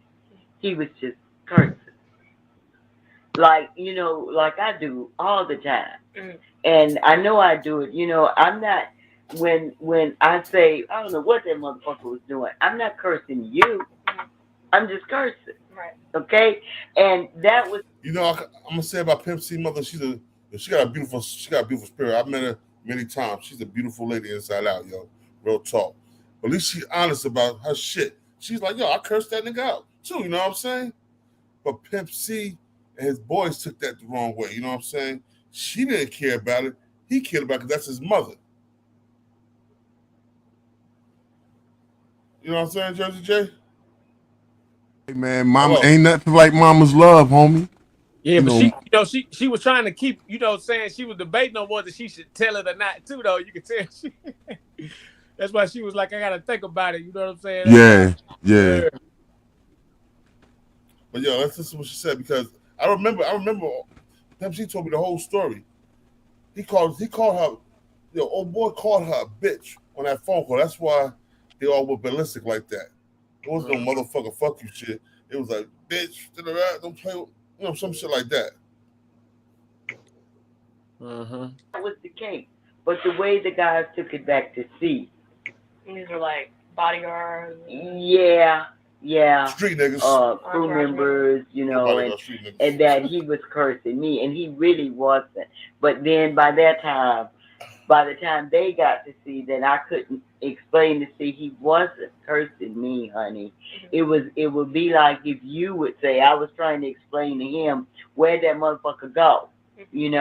I said, that was the way, you're not cursing me, that's the way we talk sometimes. Right. And he was like, no, he wasn't know it. Well, It was not. give me one little bitch, and, there it went. And so that's when he got on stage that night at the end of the show, led the chant. Fuck Master P. I mean, and the whole club was doing it? Julia was an arena. It wasn't a club. It wasn't a 50,000 people arena, but it was an arena. Oh yeah, 5,000 probably. It was over 1,000. And I'd say somewhere, let's say 2 or 3, to be conservative. Because I mean, you could look up and see people all, you know. So did he give an intro, or he just said fuck Master P? Or... No, he gave an intro. Come on now, you know, see that. Hey, look here. It went somewhere. Hey, look here. I want to tell y'all about a whole ass nigga. And then I want y'all to repeat after me. Now, this nigga cussed my mom. Like, God knows he didn't go there. And I'm like, see, you know, and I'm trying to grab him and see, whenever C was going to do something like that or anything that he knew I would try to stop him, he got way away from me. Mm-hmm. And, you know, I never wanted to come out on the stage. I was always on the stage, but I was in the back. And I never wanted to get even that far from where I was. He knew that. And so he knew I wouldn't just go out there, you know, and then he started the chat. All right, repeat after me. Fuck Master P.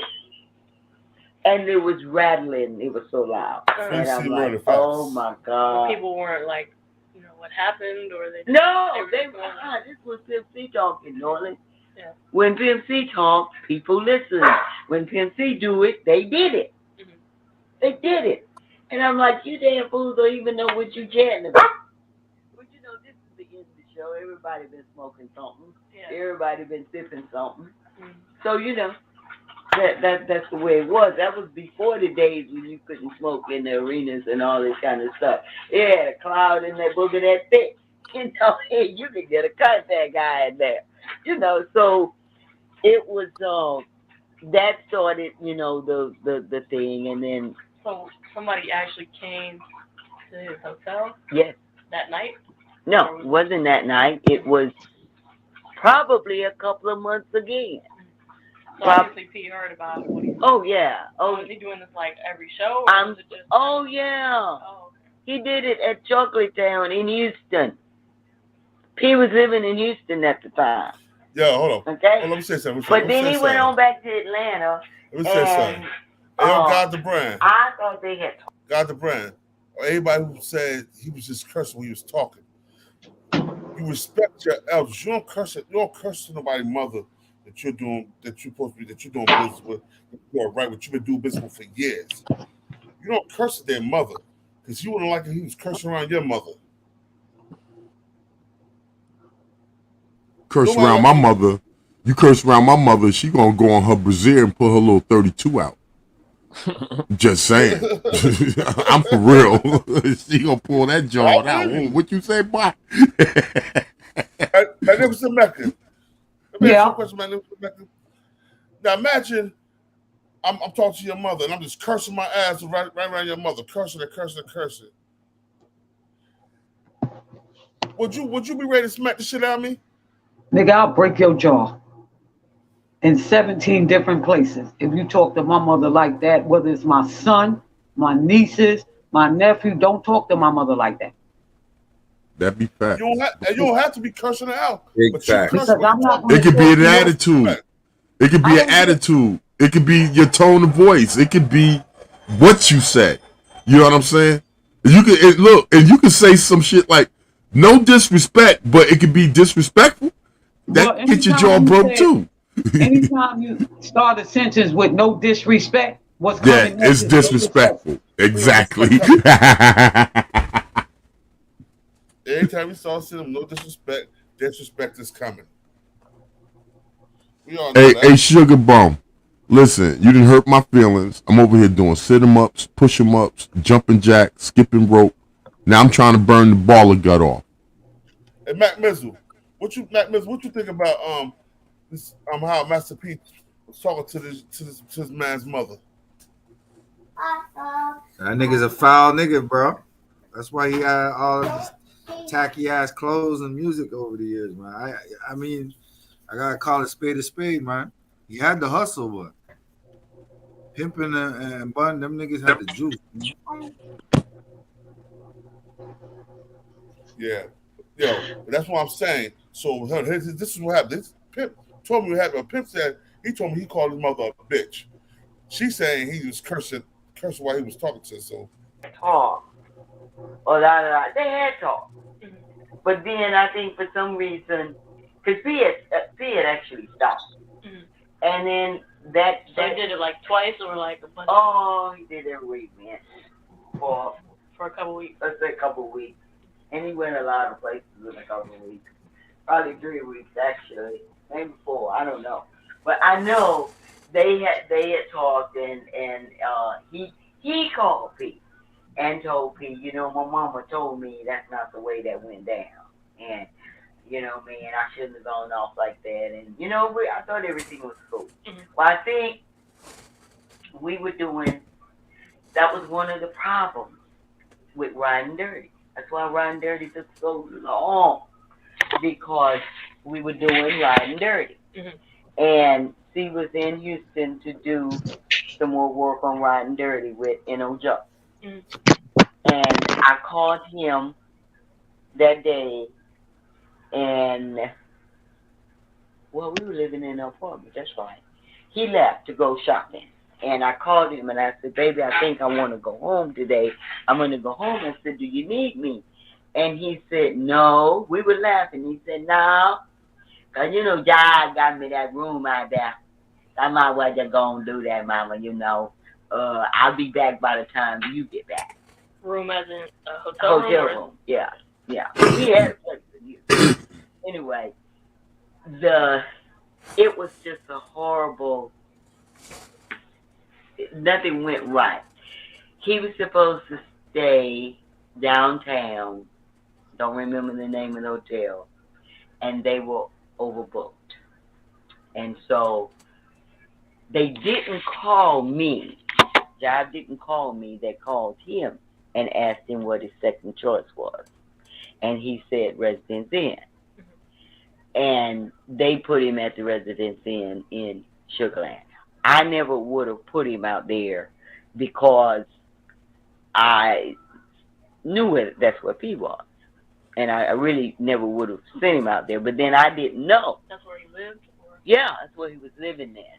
And so he went out there and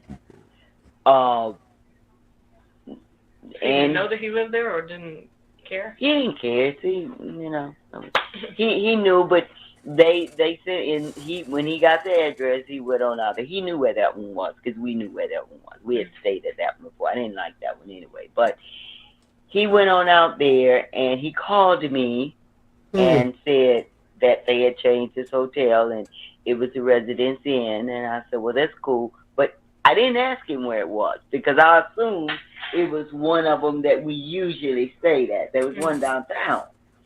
And so I didn't ask, and I had already gotten back to PA by that time.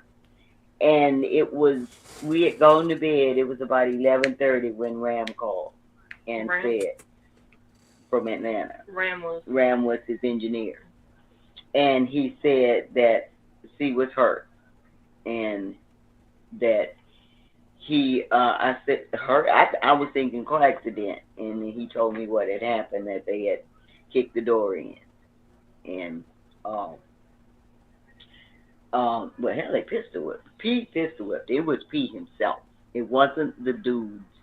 But there were 5 of them. There were 5 of them. But they were just holding him. P was doing the work. And so they jumped him. Didn't want me to see him. I didn't actually see him. I saw the pictures though, but I didn't see him. And so I called Red Boy. And you see that shit, right? You heard me? I see that. Because it gets deeper though. All right, let me play. All right, go ahead, let me play. And I told Red Boy what was going on. By himself and they just came and kicked the door in the middle of the night? Jay Prince has something to do with it too. I called Red Boy. Red Boy went and got him and took him to the hospital and put him in another hotel. And was he seriously injured or just? He wasn't. He had a concussion. I still think he had a couple of fractured ribs, but he was he was frustrated and he didn't want him to X-ray his ribs, but he did have a concussion. We will okay. So yeah, he went and then he went back to ATL. He lost his inspiration for riding dirty. Yeah, in Houston. So we So did you speak to him? What was his mood like after that incident? He was okay. Number one, next day I took off and it was late that night and I wanted to go then, but Red Boy told me, Mama got it and it's late and blah blah blah. So I didn't drive all the way over there at that time of night. But the next day I went and again I told him that I was coming. So when I told him I was coming, since he didn't want me to see him, because by that time, Little Red Thing had turned black and blue and, and head was swollen, and he didn't want me to see him. And so he took a plane back to Atlanta. Like a male pride kind of thing? Or? Yeah, I think so. Mm-hmm. So he went on back to Atlanta, and I missed him. And so I stayed there a while, and I kept talking to him, but he was just kind of, I was wanting him to get started back on the music.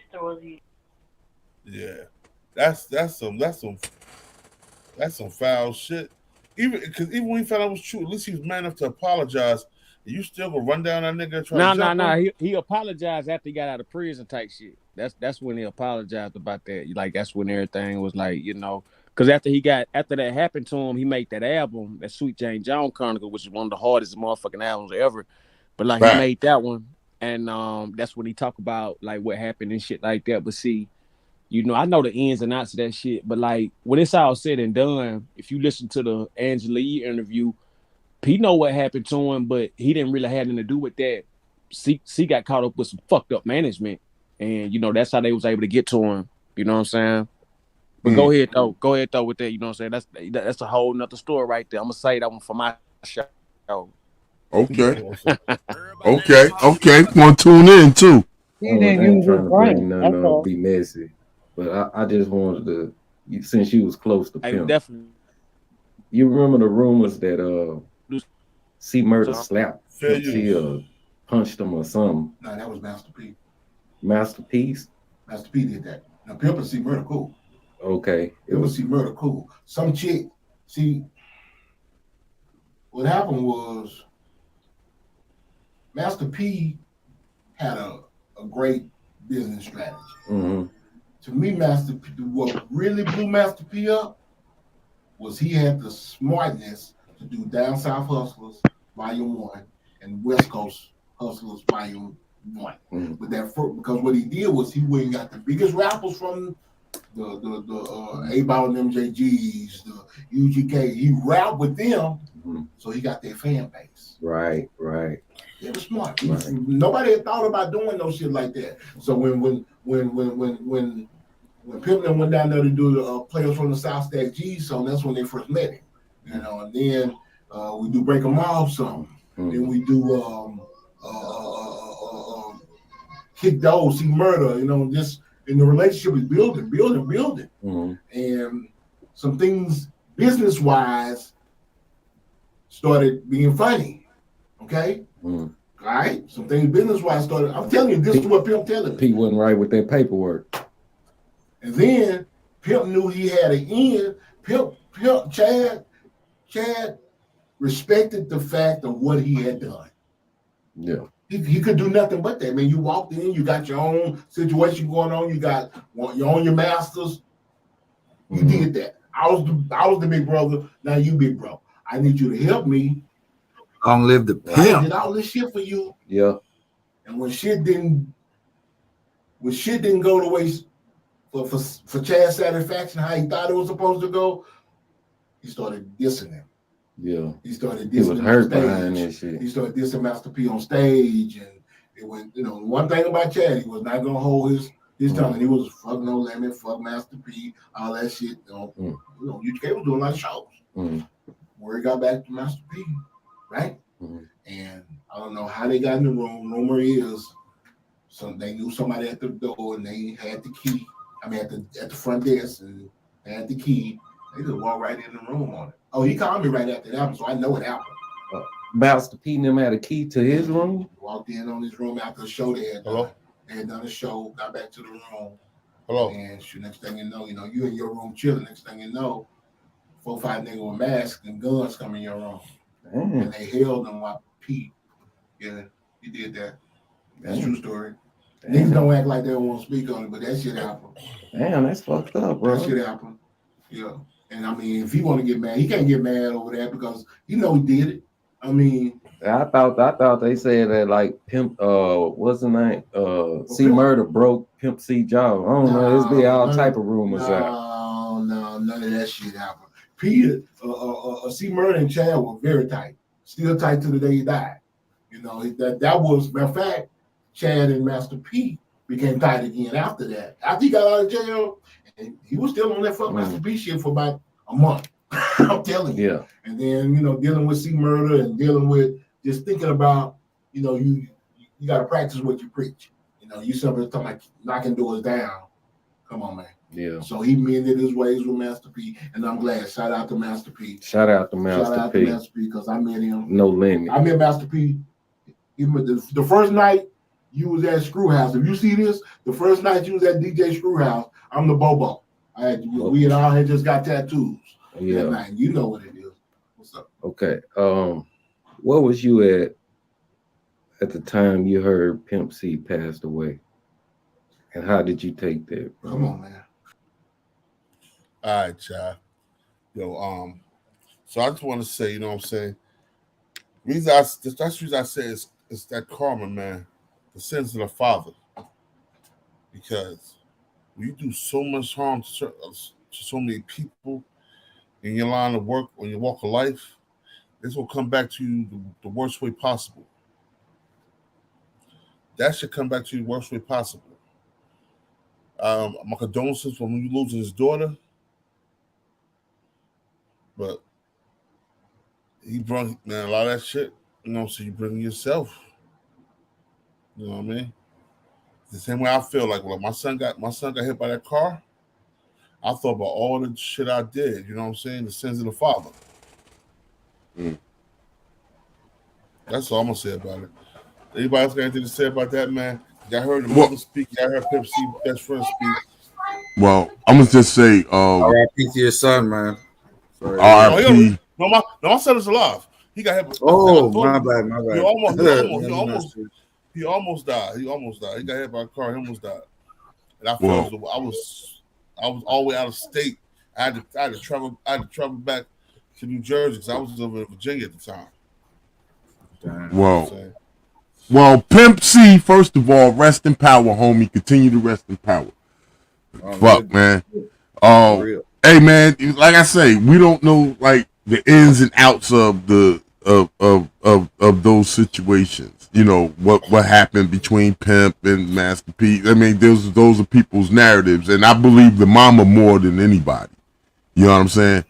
So, for that, like I said, it's unfortunate that Master P lost his daughter, and I send my condolences to the Miller family, man. And he must be going through something like emotionally losing his daughter, and I just don't necessarily want to associate it with a karma. You know what I'm saying? The sister had an addiction and she lost her battle. Right. I don't want to equate that to Master P's karma, because for everything we can say bad about Master P, there's 5 people that can say something good about him. Mm-hmm. You know what I'm saying? Because I've heard nothing but love when it comes to Master P. You know what I mean? So I just don't want to bag his misfortune as far as losing his child as karma. I'm saying I respect that. I don't want to look at it like that. Shit happens. Yeah, I just think that was far-fetched, you know what I'm saying, to really put that as P karma, because like I said, karma is for what you do. You know what I'm saying? At the end of the day, that was somebody else's decision. You know what I'm saying? It's for, if it was an overdose or whatnot. But, you know what I'm saying? Like I said, though, who knows, man? You know what I'm saying? With this dope game right now and things of that nature, man, you can't trust nothing. You can't trust nothing. Nothing. Magnificent Mecca. What's up? Your turn. Your turn. Your turn. Speak on it. Yeah. About what? About the daughter passing away? Yeah. Your final analysis. The final analysis. Well, I know that he been trying to get her to go to rehab, and she wouldn't do it. And I wouldn't necessarily say it's his karma, you know, because when people suffer karma, they take away the one that you love the most. And if I had to pick a child that he loved the most, it would be Romeo. Romeo? Daddy's little girl. Yeah. Daddy's little girl. Yeah, that too. But I know the history of their relationship, and it wasn't great. Okay, but he was trying to get her to go to rehab, and she felt like she didn't have a problem, and that she can solve, you know, like she can just stop. So she might have stopped for a little while, and then went back and just happened to get a bad batch. What was she? Can I ask a question? What was she alleged to be addicted to? Hold up, I'll look it up for you. Because that fentanyl is running amok. Yeah, it's all over. That fenty's killing everybody, man. Yeah, because from my Greg Bennett said it was a blood sacrifice. You know, they tried to blame Pimp C death on lean. You know what I'm saying? They ain't had shit to do with it. The lean beat the drugs be the cover up sometime, and a lot of that shit. Yeah, but I don't think it killed.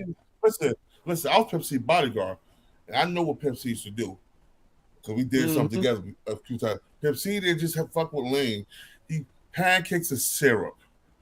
Not the pancakes and syrup. I'm powder. Yo, them Texas boys like that powder. They love it. Love it, man. Love it, man. A1 Yola, for real. A1 Yola. but dig it though, you know what I'm saying? Really though, they wanted to shoot the nigga, you know what I'm saying, originally, but like the nigga like it'll be too high profile, so that's when they hit him up with that, you know what I'm saying? You know what I'm saying, with that double dose of shit, you know what I'm saying? Hit him up with that. Kyla said she heard it was a Viagra. What? He had a heart attack. Did he sniff the Viagra? Hell no, that nigga had a heart attack, man. You don't. Hey, listen. She want to throw out Viagra. Let's throw something else out with the Viagra. Huh? That bitch being funny. funny. Up blood. How was it? Yeah, being funny, man. Funny bitch. How was it? It was blood there, but they don't know where the blood came from because he had no holes in his body. He was poison. Yeah, Definitely. Yeah. Wow. I'll tell you what was in up. Hollywood too. You never know, go back man. and listen to that P. Go back and listen to that P interview. You know what I'm saying? Like, you know what I'm saying? P was saying he had nothing to do with no shit like that, nothing like that. No bullshit like that, but like, you know, what P interview? Which one you talking about? Yeah, but like, you know what I'm saying? That shit, like, you know, at the end of the day, you know, a lot of shit is now coming out that was all, you know what I'm saying, that you had to really see it for what it was back then, but niggas, it was hard to see it. COINTELPRO real. You know what I'm saying? These motherfucking sacrifices are real. You know what I'm saying? That music industry shit, just like gangbanging, all that shit, some old ritual sacrifice shit, you know what I'm saying, to some type of degree. You know what I'm saying? And that's how you see these niggas at the top. You know what I'm saying? All these, look at who at the top and look who all had to suffer and die or just suffer, period, for them niggas to get up to where they at. You know what I'm saying? All these people had to get crossed out for certain people to be where they at. You know what I'm saying? So, you know, who sacrificed Pimp C?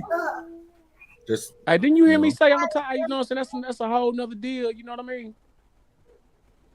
I know you heard me say that shit about 15 minutes ago. I said I'm gonna say that for my shit. You know what I'm saying? You know what I mean? But I'm just saying, okay. Yeah, the shit definitely for real. Like, you know what I'm saying? Like, you know, he definitely got fucked over. You know what I'm saying? Trusting too much. You know what I'm saying? Like, you know, like Bobby Womack. You know, I wish you didn't trust me so much. That's some real shit. He trusted the wrong motherfuckers. I wish he never trusted me so much. We got a problem. Hold up, y'all. Even with his wife, I wish he didn't trust me so much. Hold up, y'all.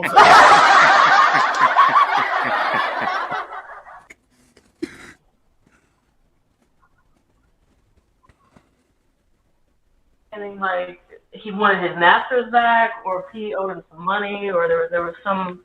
You know what? I never knew. This is the honest truth. I never knew what happened between them. I didn't think P ever had any masters and kids. You know, I didn't really know what the problem was. But what happened, this guy that I was engaged to be married to, people called me and was telling me that he was in Houston and he had some kind of fight with Pimp C. And when I didn't believe it, because it was supposedly had happened in Houston, and Jimmy was home in New Orleans.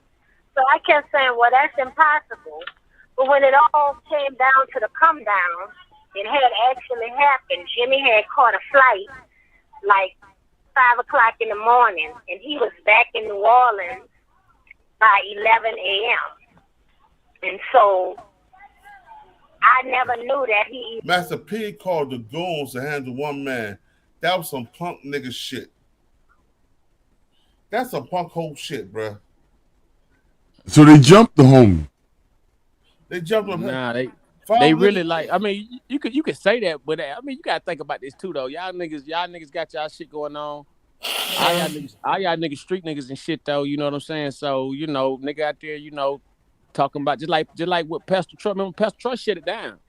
But see, before Pastor Troy, you know, Pimp C had already put it out there. That's how, like, you know what I'm saying, and that's type of shit that happened. Like you spark up a revolution just by putting that, you know, that type of wave out there, and that's what Pimp really did by going on stage, you know, dissing P and No Limit, or just dissing P, period. I don't think he dissed No Limit, I just think he did P. But it was just P. Yeah, when dissing P, that's what sparked, you know what I'm saying? That's what sparked up Pastor Troy, Soulja Slim. Remember Soulja Slim went in on P. Like a lot of niggas start going in on P, you know what I'm saying? Like, you know, was sweet. Yeah, you know what I'm saying? For like, you know what I'm saying, for people feeling like they money and shit like that. But like I said, though, P did what P did, or whatever the case may be, allegedly, or whatever happened to Pimp in that hotel happened. That was the end of that, you know, as far as Master P, you know what I'm saying, should be brung up into it. And everything else that happened after that, you know what I'm saying? Like I said, that was just some, you know what I'm saying, you know, that was a situation where he got entangled with the wrong motherfuckers, man. But he had the right mindset, you know what I'm saying? But yo, didn't Master P have a little problem with his baby mother or something like that? Left her on the street or some shit like that. Hell no. No. I know they was going to divorce. I remember they was all over the place. It was a big divorce or some shit like that. They was going through some type of shit like that. But yeah, he just went through a divorce like a year or so ago, like a year or two ago. Yeah. Not about 3 or 4 years ago. So I ain't never heard about that nigga being petty or no shit like that up until like maybe on contracts. I hear all kind of shit about contracts and, you know, like the business part or whatever. But as far as just, he's a philanthropist, so you ain't gonna hear too much, you know, outside of motherfuckers who deal with him on business. You ain't gonna hear nobody putting shit on P name. Outside of motherfuckers in the rap game. Yeah, outside of motherfucking rappers and beat makers and shit like that, you ain't gonna hear no shit about P. Nothing bad.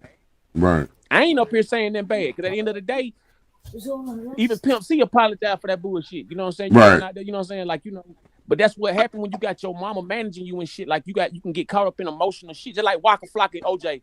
OJ the Juke Man said Dale had stole all that money from him and fucked him out them contracts, all that kind of shit, played with him on them contracts and everything. Even she admitted to this all kind of times about how she played the boy.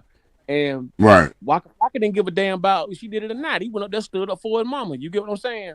Whether she right or wrong, he went there, stood up for his mama. So, you know, people do things, you know what I'm saying? Like, not necessarily saying it's safe to do, but, you know, some people don't give a damn. You know what I'm saying? When you're dealing with gangsters and shit like that, or, you know what I'm saying? Pimp was worth $400 million in the 90s, man. Nah, P was worth, you mean P was worth $400 million? Yeah, but still. That nigga should be a billionaire right now. I don't know. Well, you know what it is? I'm gonna tell you this, man. Problems don't come till you get that money. More money, more problems. That's on everything. That's on everything. Like, yo, Kenny B, I love me ex chubby ass too. I would have married her little chubby ass. I stick my tongue in her ass. Hey, she's serious, ain't she? Look at that. I love them country accents. I love them country accents, boy. That's why I live down south. I love me a chick with a country accent, boy. Hey, Man, look at her face. That Southern hospitality, right? Yo, hold on. What's up? Soldier Slim, Soldier Slim. Rock your world, They girl. say Master P has something to do with that. That was Mile dick to you, girl. Yeah, but that was another COINTEL approach on. That was a nigga who's a dope dealer, club owner, hustler type nigga, but still working with the feds. That was some shit with him. You know what I'm saying? Like, you know, the whole thing They try about to put that shit on Master P too. They that's what I'm saying. Like they try to put anything on P. Like, you know, for the most part, man, P really a good guy, man. Like you just got to know your business and shit. Like that's, you know what I'm saying. Like, you know how the business go and stuff like that. I you know what I'm saying. Like, you know, only people I heard personally really say anything about P that was, you know what I'm saying, off the wall with people who dealt business with him, beat makers and artists and shit like that. That was on right. The other than that, well, I know what Pimp C was telling me all this stuff about him. You know what I'm saying? Was telling me how all that stuff went down. Pimp C still had a bad taste in his mouth about Master P. I don't care what nobody else said because I was around this guy. That's why I feel like he came home. You saying before he died or after, like before he died? No, how long before he died? That's what I'm saying. Yo, I left Houston. I left Houston in 2006. He died in 2007. Yeah, I left Houston in 2006. Left Houston in 2006. He was still salty at Master P in 2006. I mean, shit, motherfucker pistol with me, I'd be mad too. Yeah, but he called and apologized and all that shit. So you saying he was still pissed off? Salty, yeah, he's still in his feelings. Yeah, because Jay Prince talked him into apologizing to Master P. He wasn't gonna apologize to Master P. Jay Prince was the one that squashed that beef somewhat. You know what I'm saying? Jay Prince talked him into it, and he was mad at Jay Prince because he told Jay Prince, "Well, I gotta apologize to this nigga. He pissed with me. He's like, you talk bad on when you did your songs." And that's why I said Jay Prince. Yeah, that's how it went down. Yeah. Jay Prince pretty much sold him down the river. He wanted Jay Prince like, yo, I think I'm not sure. I think Jay Prince was his manager. That nigga was a grown ass man. He didn't have to apologize. He was a grown ass man. Yeah, but still, like I said though, his mama was handling his business, so he got caught up in his emotions and did all that shit. Right. As far as what you know what I'm saying, niggas getting on stage talking all this all crazy shit, man. Like I said, man, listen, man, that's just like this, right? That's just like if you people get this every day, B. Yeah, but you ain't gonna run a nigga hotel room and piss because he dissed you on stage. He ain't doing no physical ball harm to you, bro. Well, it used to go now. Listen, as a bodyguard, but as a bodyguard, God, you got to admit, back in the day, before the internet and the interweb, it was going down in the hip hop culture. They run up on each other's shows, and it's either words or fisticuffs. Yeah, they was fighting. Yeah. Now they shooting. They was fighting back in the day. Now right. Yo, I'm in mid Alpha Mecca with Hard Body when I was working for Shorty Low, and he was working with T.I. We were Hard Body in the club that night. I think it was the Velvet Room in Atlanta. We were Hard Body in the Velvet Room. Talking about that night where they had that meeting up in there? They was T.I. and Shorty Low. They were throwing chairs. Magic City. What was your Magic City? We were throwing the chairs. Yeah. Not Magic City. We was in the Velvet Room. That's the night when we brawled. There wasn't no throwing chairs. It was the Velvet Room. We brawled. They ran up on the stage. Alpha Mega jumped off the stage. Oh, you talking about Alpha Mega slap that? You talking about Alpha Mega slap that nigga? I seen the footage of that. When Alpha Mega slapped that nigga out. Yeah, we tried to slap that nigga. Me and Alpha Mega started going at it. We was going hard as hell. Did y'all know that Master P filed bankruptcy in 2003? He sold the label. He sold. Yeah, he don't own no limit no more. If I'm mistaken, he don't own no limit. So then that means he don't own C Murder. That's blood. They brother. So don't you think that whoever owns No Limits now should be taking care of him with his royalty? Are you still being petty, man? No, I'm asking questions. How's that a petty? That's a question. It's a question. Just because your mind can't process it, don't make it petty. Mecca, listen. Master P still owns the publishing. You can sell a record label. You don't have to sell a publishing. He owned the music. That's why I'm asking questions. I'm asking questions. What is wrong with asking questions? Nothing at all. That's what's up. Y'all gotta forgive Mecca. She's not too versed on the hip hop politics. Kill him with the answer. Like, listen, we're gonna have a Marvin Gaye night. Fuck Marvin Gaye. I'm talking about this right here. Kill him with the answer. I went back on that one. You know, I'm trying to figure out what's going on. That's why I'm asking questions. I'm pulling stuff up, I'm Googling it, and then I'm asking questions. Yeah. No, Master P, he filed a chapter 11, same thing 50 filed. He wasn't broke when he filed that. He was still rich. No. That's what rich niggas do, so they have to pay. Yeah, that's what they do. My father filed for bankruptcy back in like 83 type shit. You know what I'm saying? He did that shit to subsidize some more trucks for his company on real time. Yeah, that's rich man game. That's rich man game. They hide their money. Fact. For their money in the business, their money don't be their money be in their business. So they can't. The IRS can't go after your business money. They only can go after your personal money. Yeah. That's how Trump played with $7 billion like that. You know. Yeah. But let me tell you something. Bankruptcy about 10 times now. That bankruptcy boy, it don't look good on the credit reports though. It go away after so long though. It go away with 7 years or something. Yeah, but it goes away your after credit 6 be months. your credit 6 be months? like nah, it's a lot longer than 6 months. Hey, come on, believe somebody that. bullshitting. Somebody bullshitting up here. If you got Somebody bullshitting up here. Listen. If you got a payment plan, the payment plan can last for 6 months to a year. Once you pay that off, your credit start building back up again. 6 months to a year. I mean, just the payments you make, you know, you'll get a boost in your credit up until you pay it off. You know what I mean? If you're consistent with your payments and everything, even if you make an overpayment, like I'm gonna throw an extra 100 on it or whatever, it adds up slowly. So by the time the debt is ended, it's recorded as okay, it's paid off. But you could have started at 720, and that bankruptcy dropped you down below 500. But by the time you pay that shit back off, you ain't getting back up to 700 right away. You got to work for that. You got to grind for that. Yeah, and man, that takes years. You got to grind to get back up in that that high 600, low 700 score. You know, after bankruptcy. Yeah, after bankruptcy, yeah. Yeah. Chapter 11 or 13, same shit. I'm glad y'all came in. Hold up, let me. I'm about to end this because you know, God got to work tonight.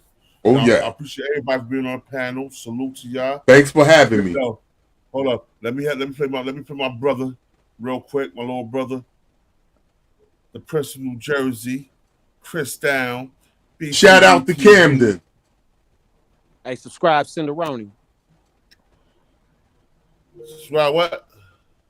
Cinderoni. I go put shout your shit out, bro. Right there. Mm-hmm. Maya X, you can catch it, girl. That's coming from New Jersey J. I'll give up the crack holes for you. Wow. Mm-hmm. Yeah, that's big. You know, if I give up the crack hole, that's big. How you turn that?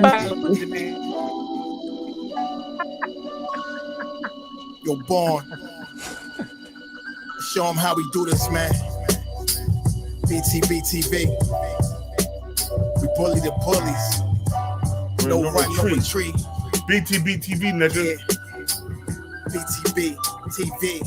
One more time for y'all in the back. Mecca, slow nigga, tell Mecca.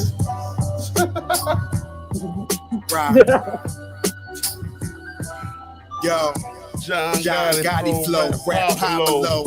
Escobar status, rap game Corleone. I can show you how you lay back and watch your pockets grow. Stay away from devious women, end up like Papa Smoke. Y'all wake up every day twitching like yo, I gotta post. I wake up everyday mission. It's $1 million notes, dominoes, bodies drop, rot stink like hollow toast. Broadway, man, if you know, then you know.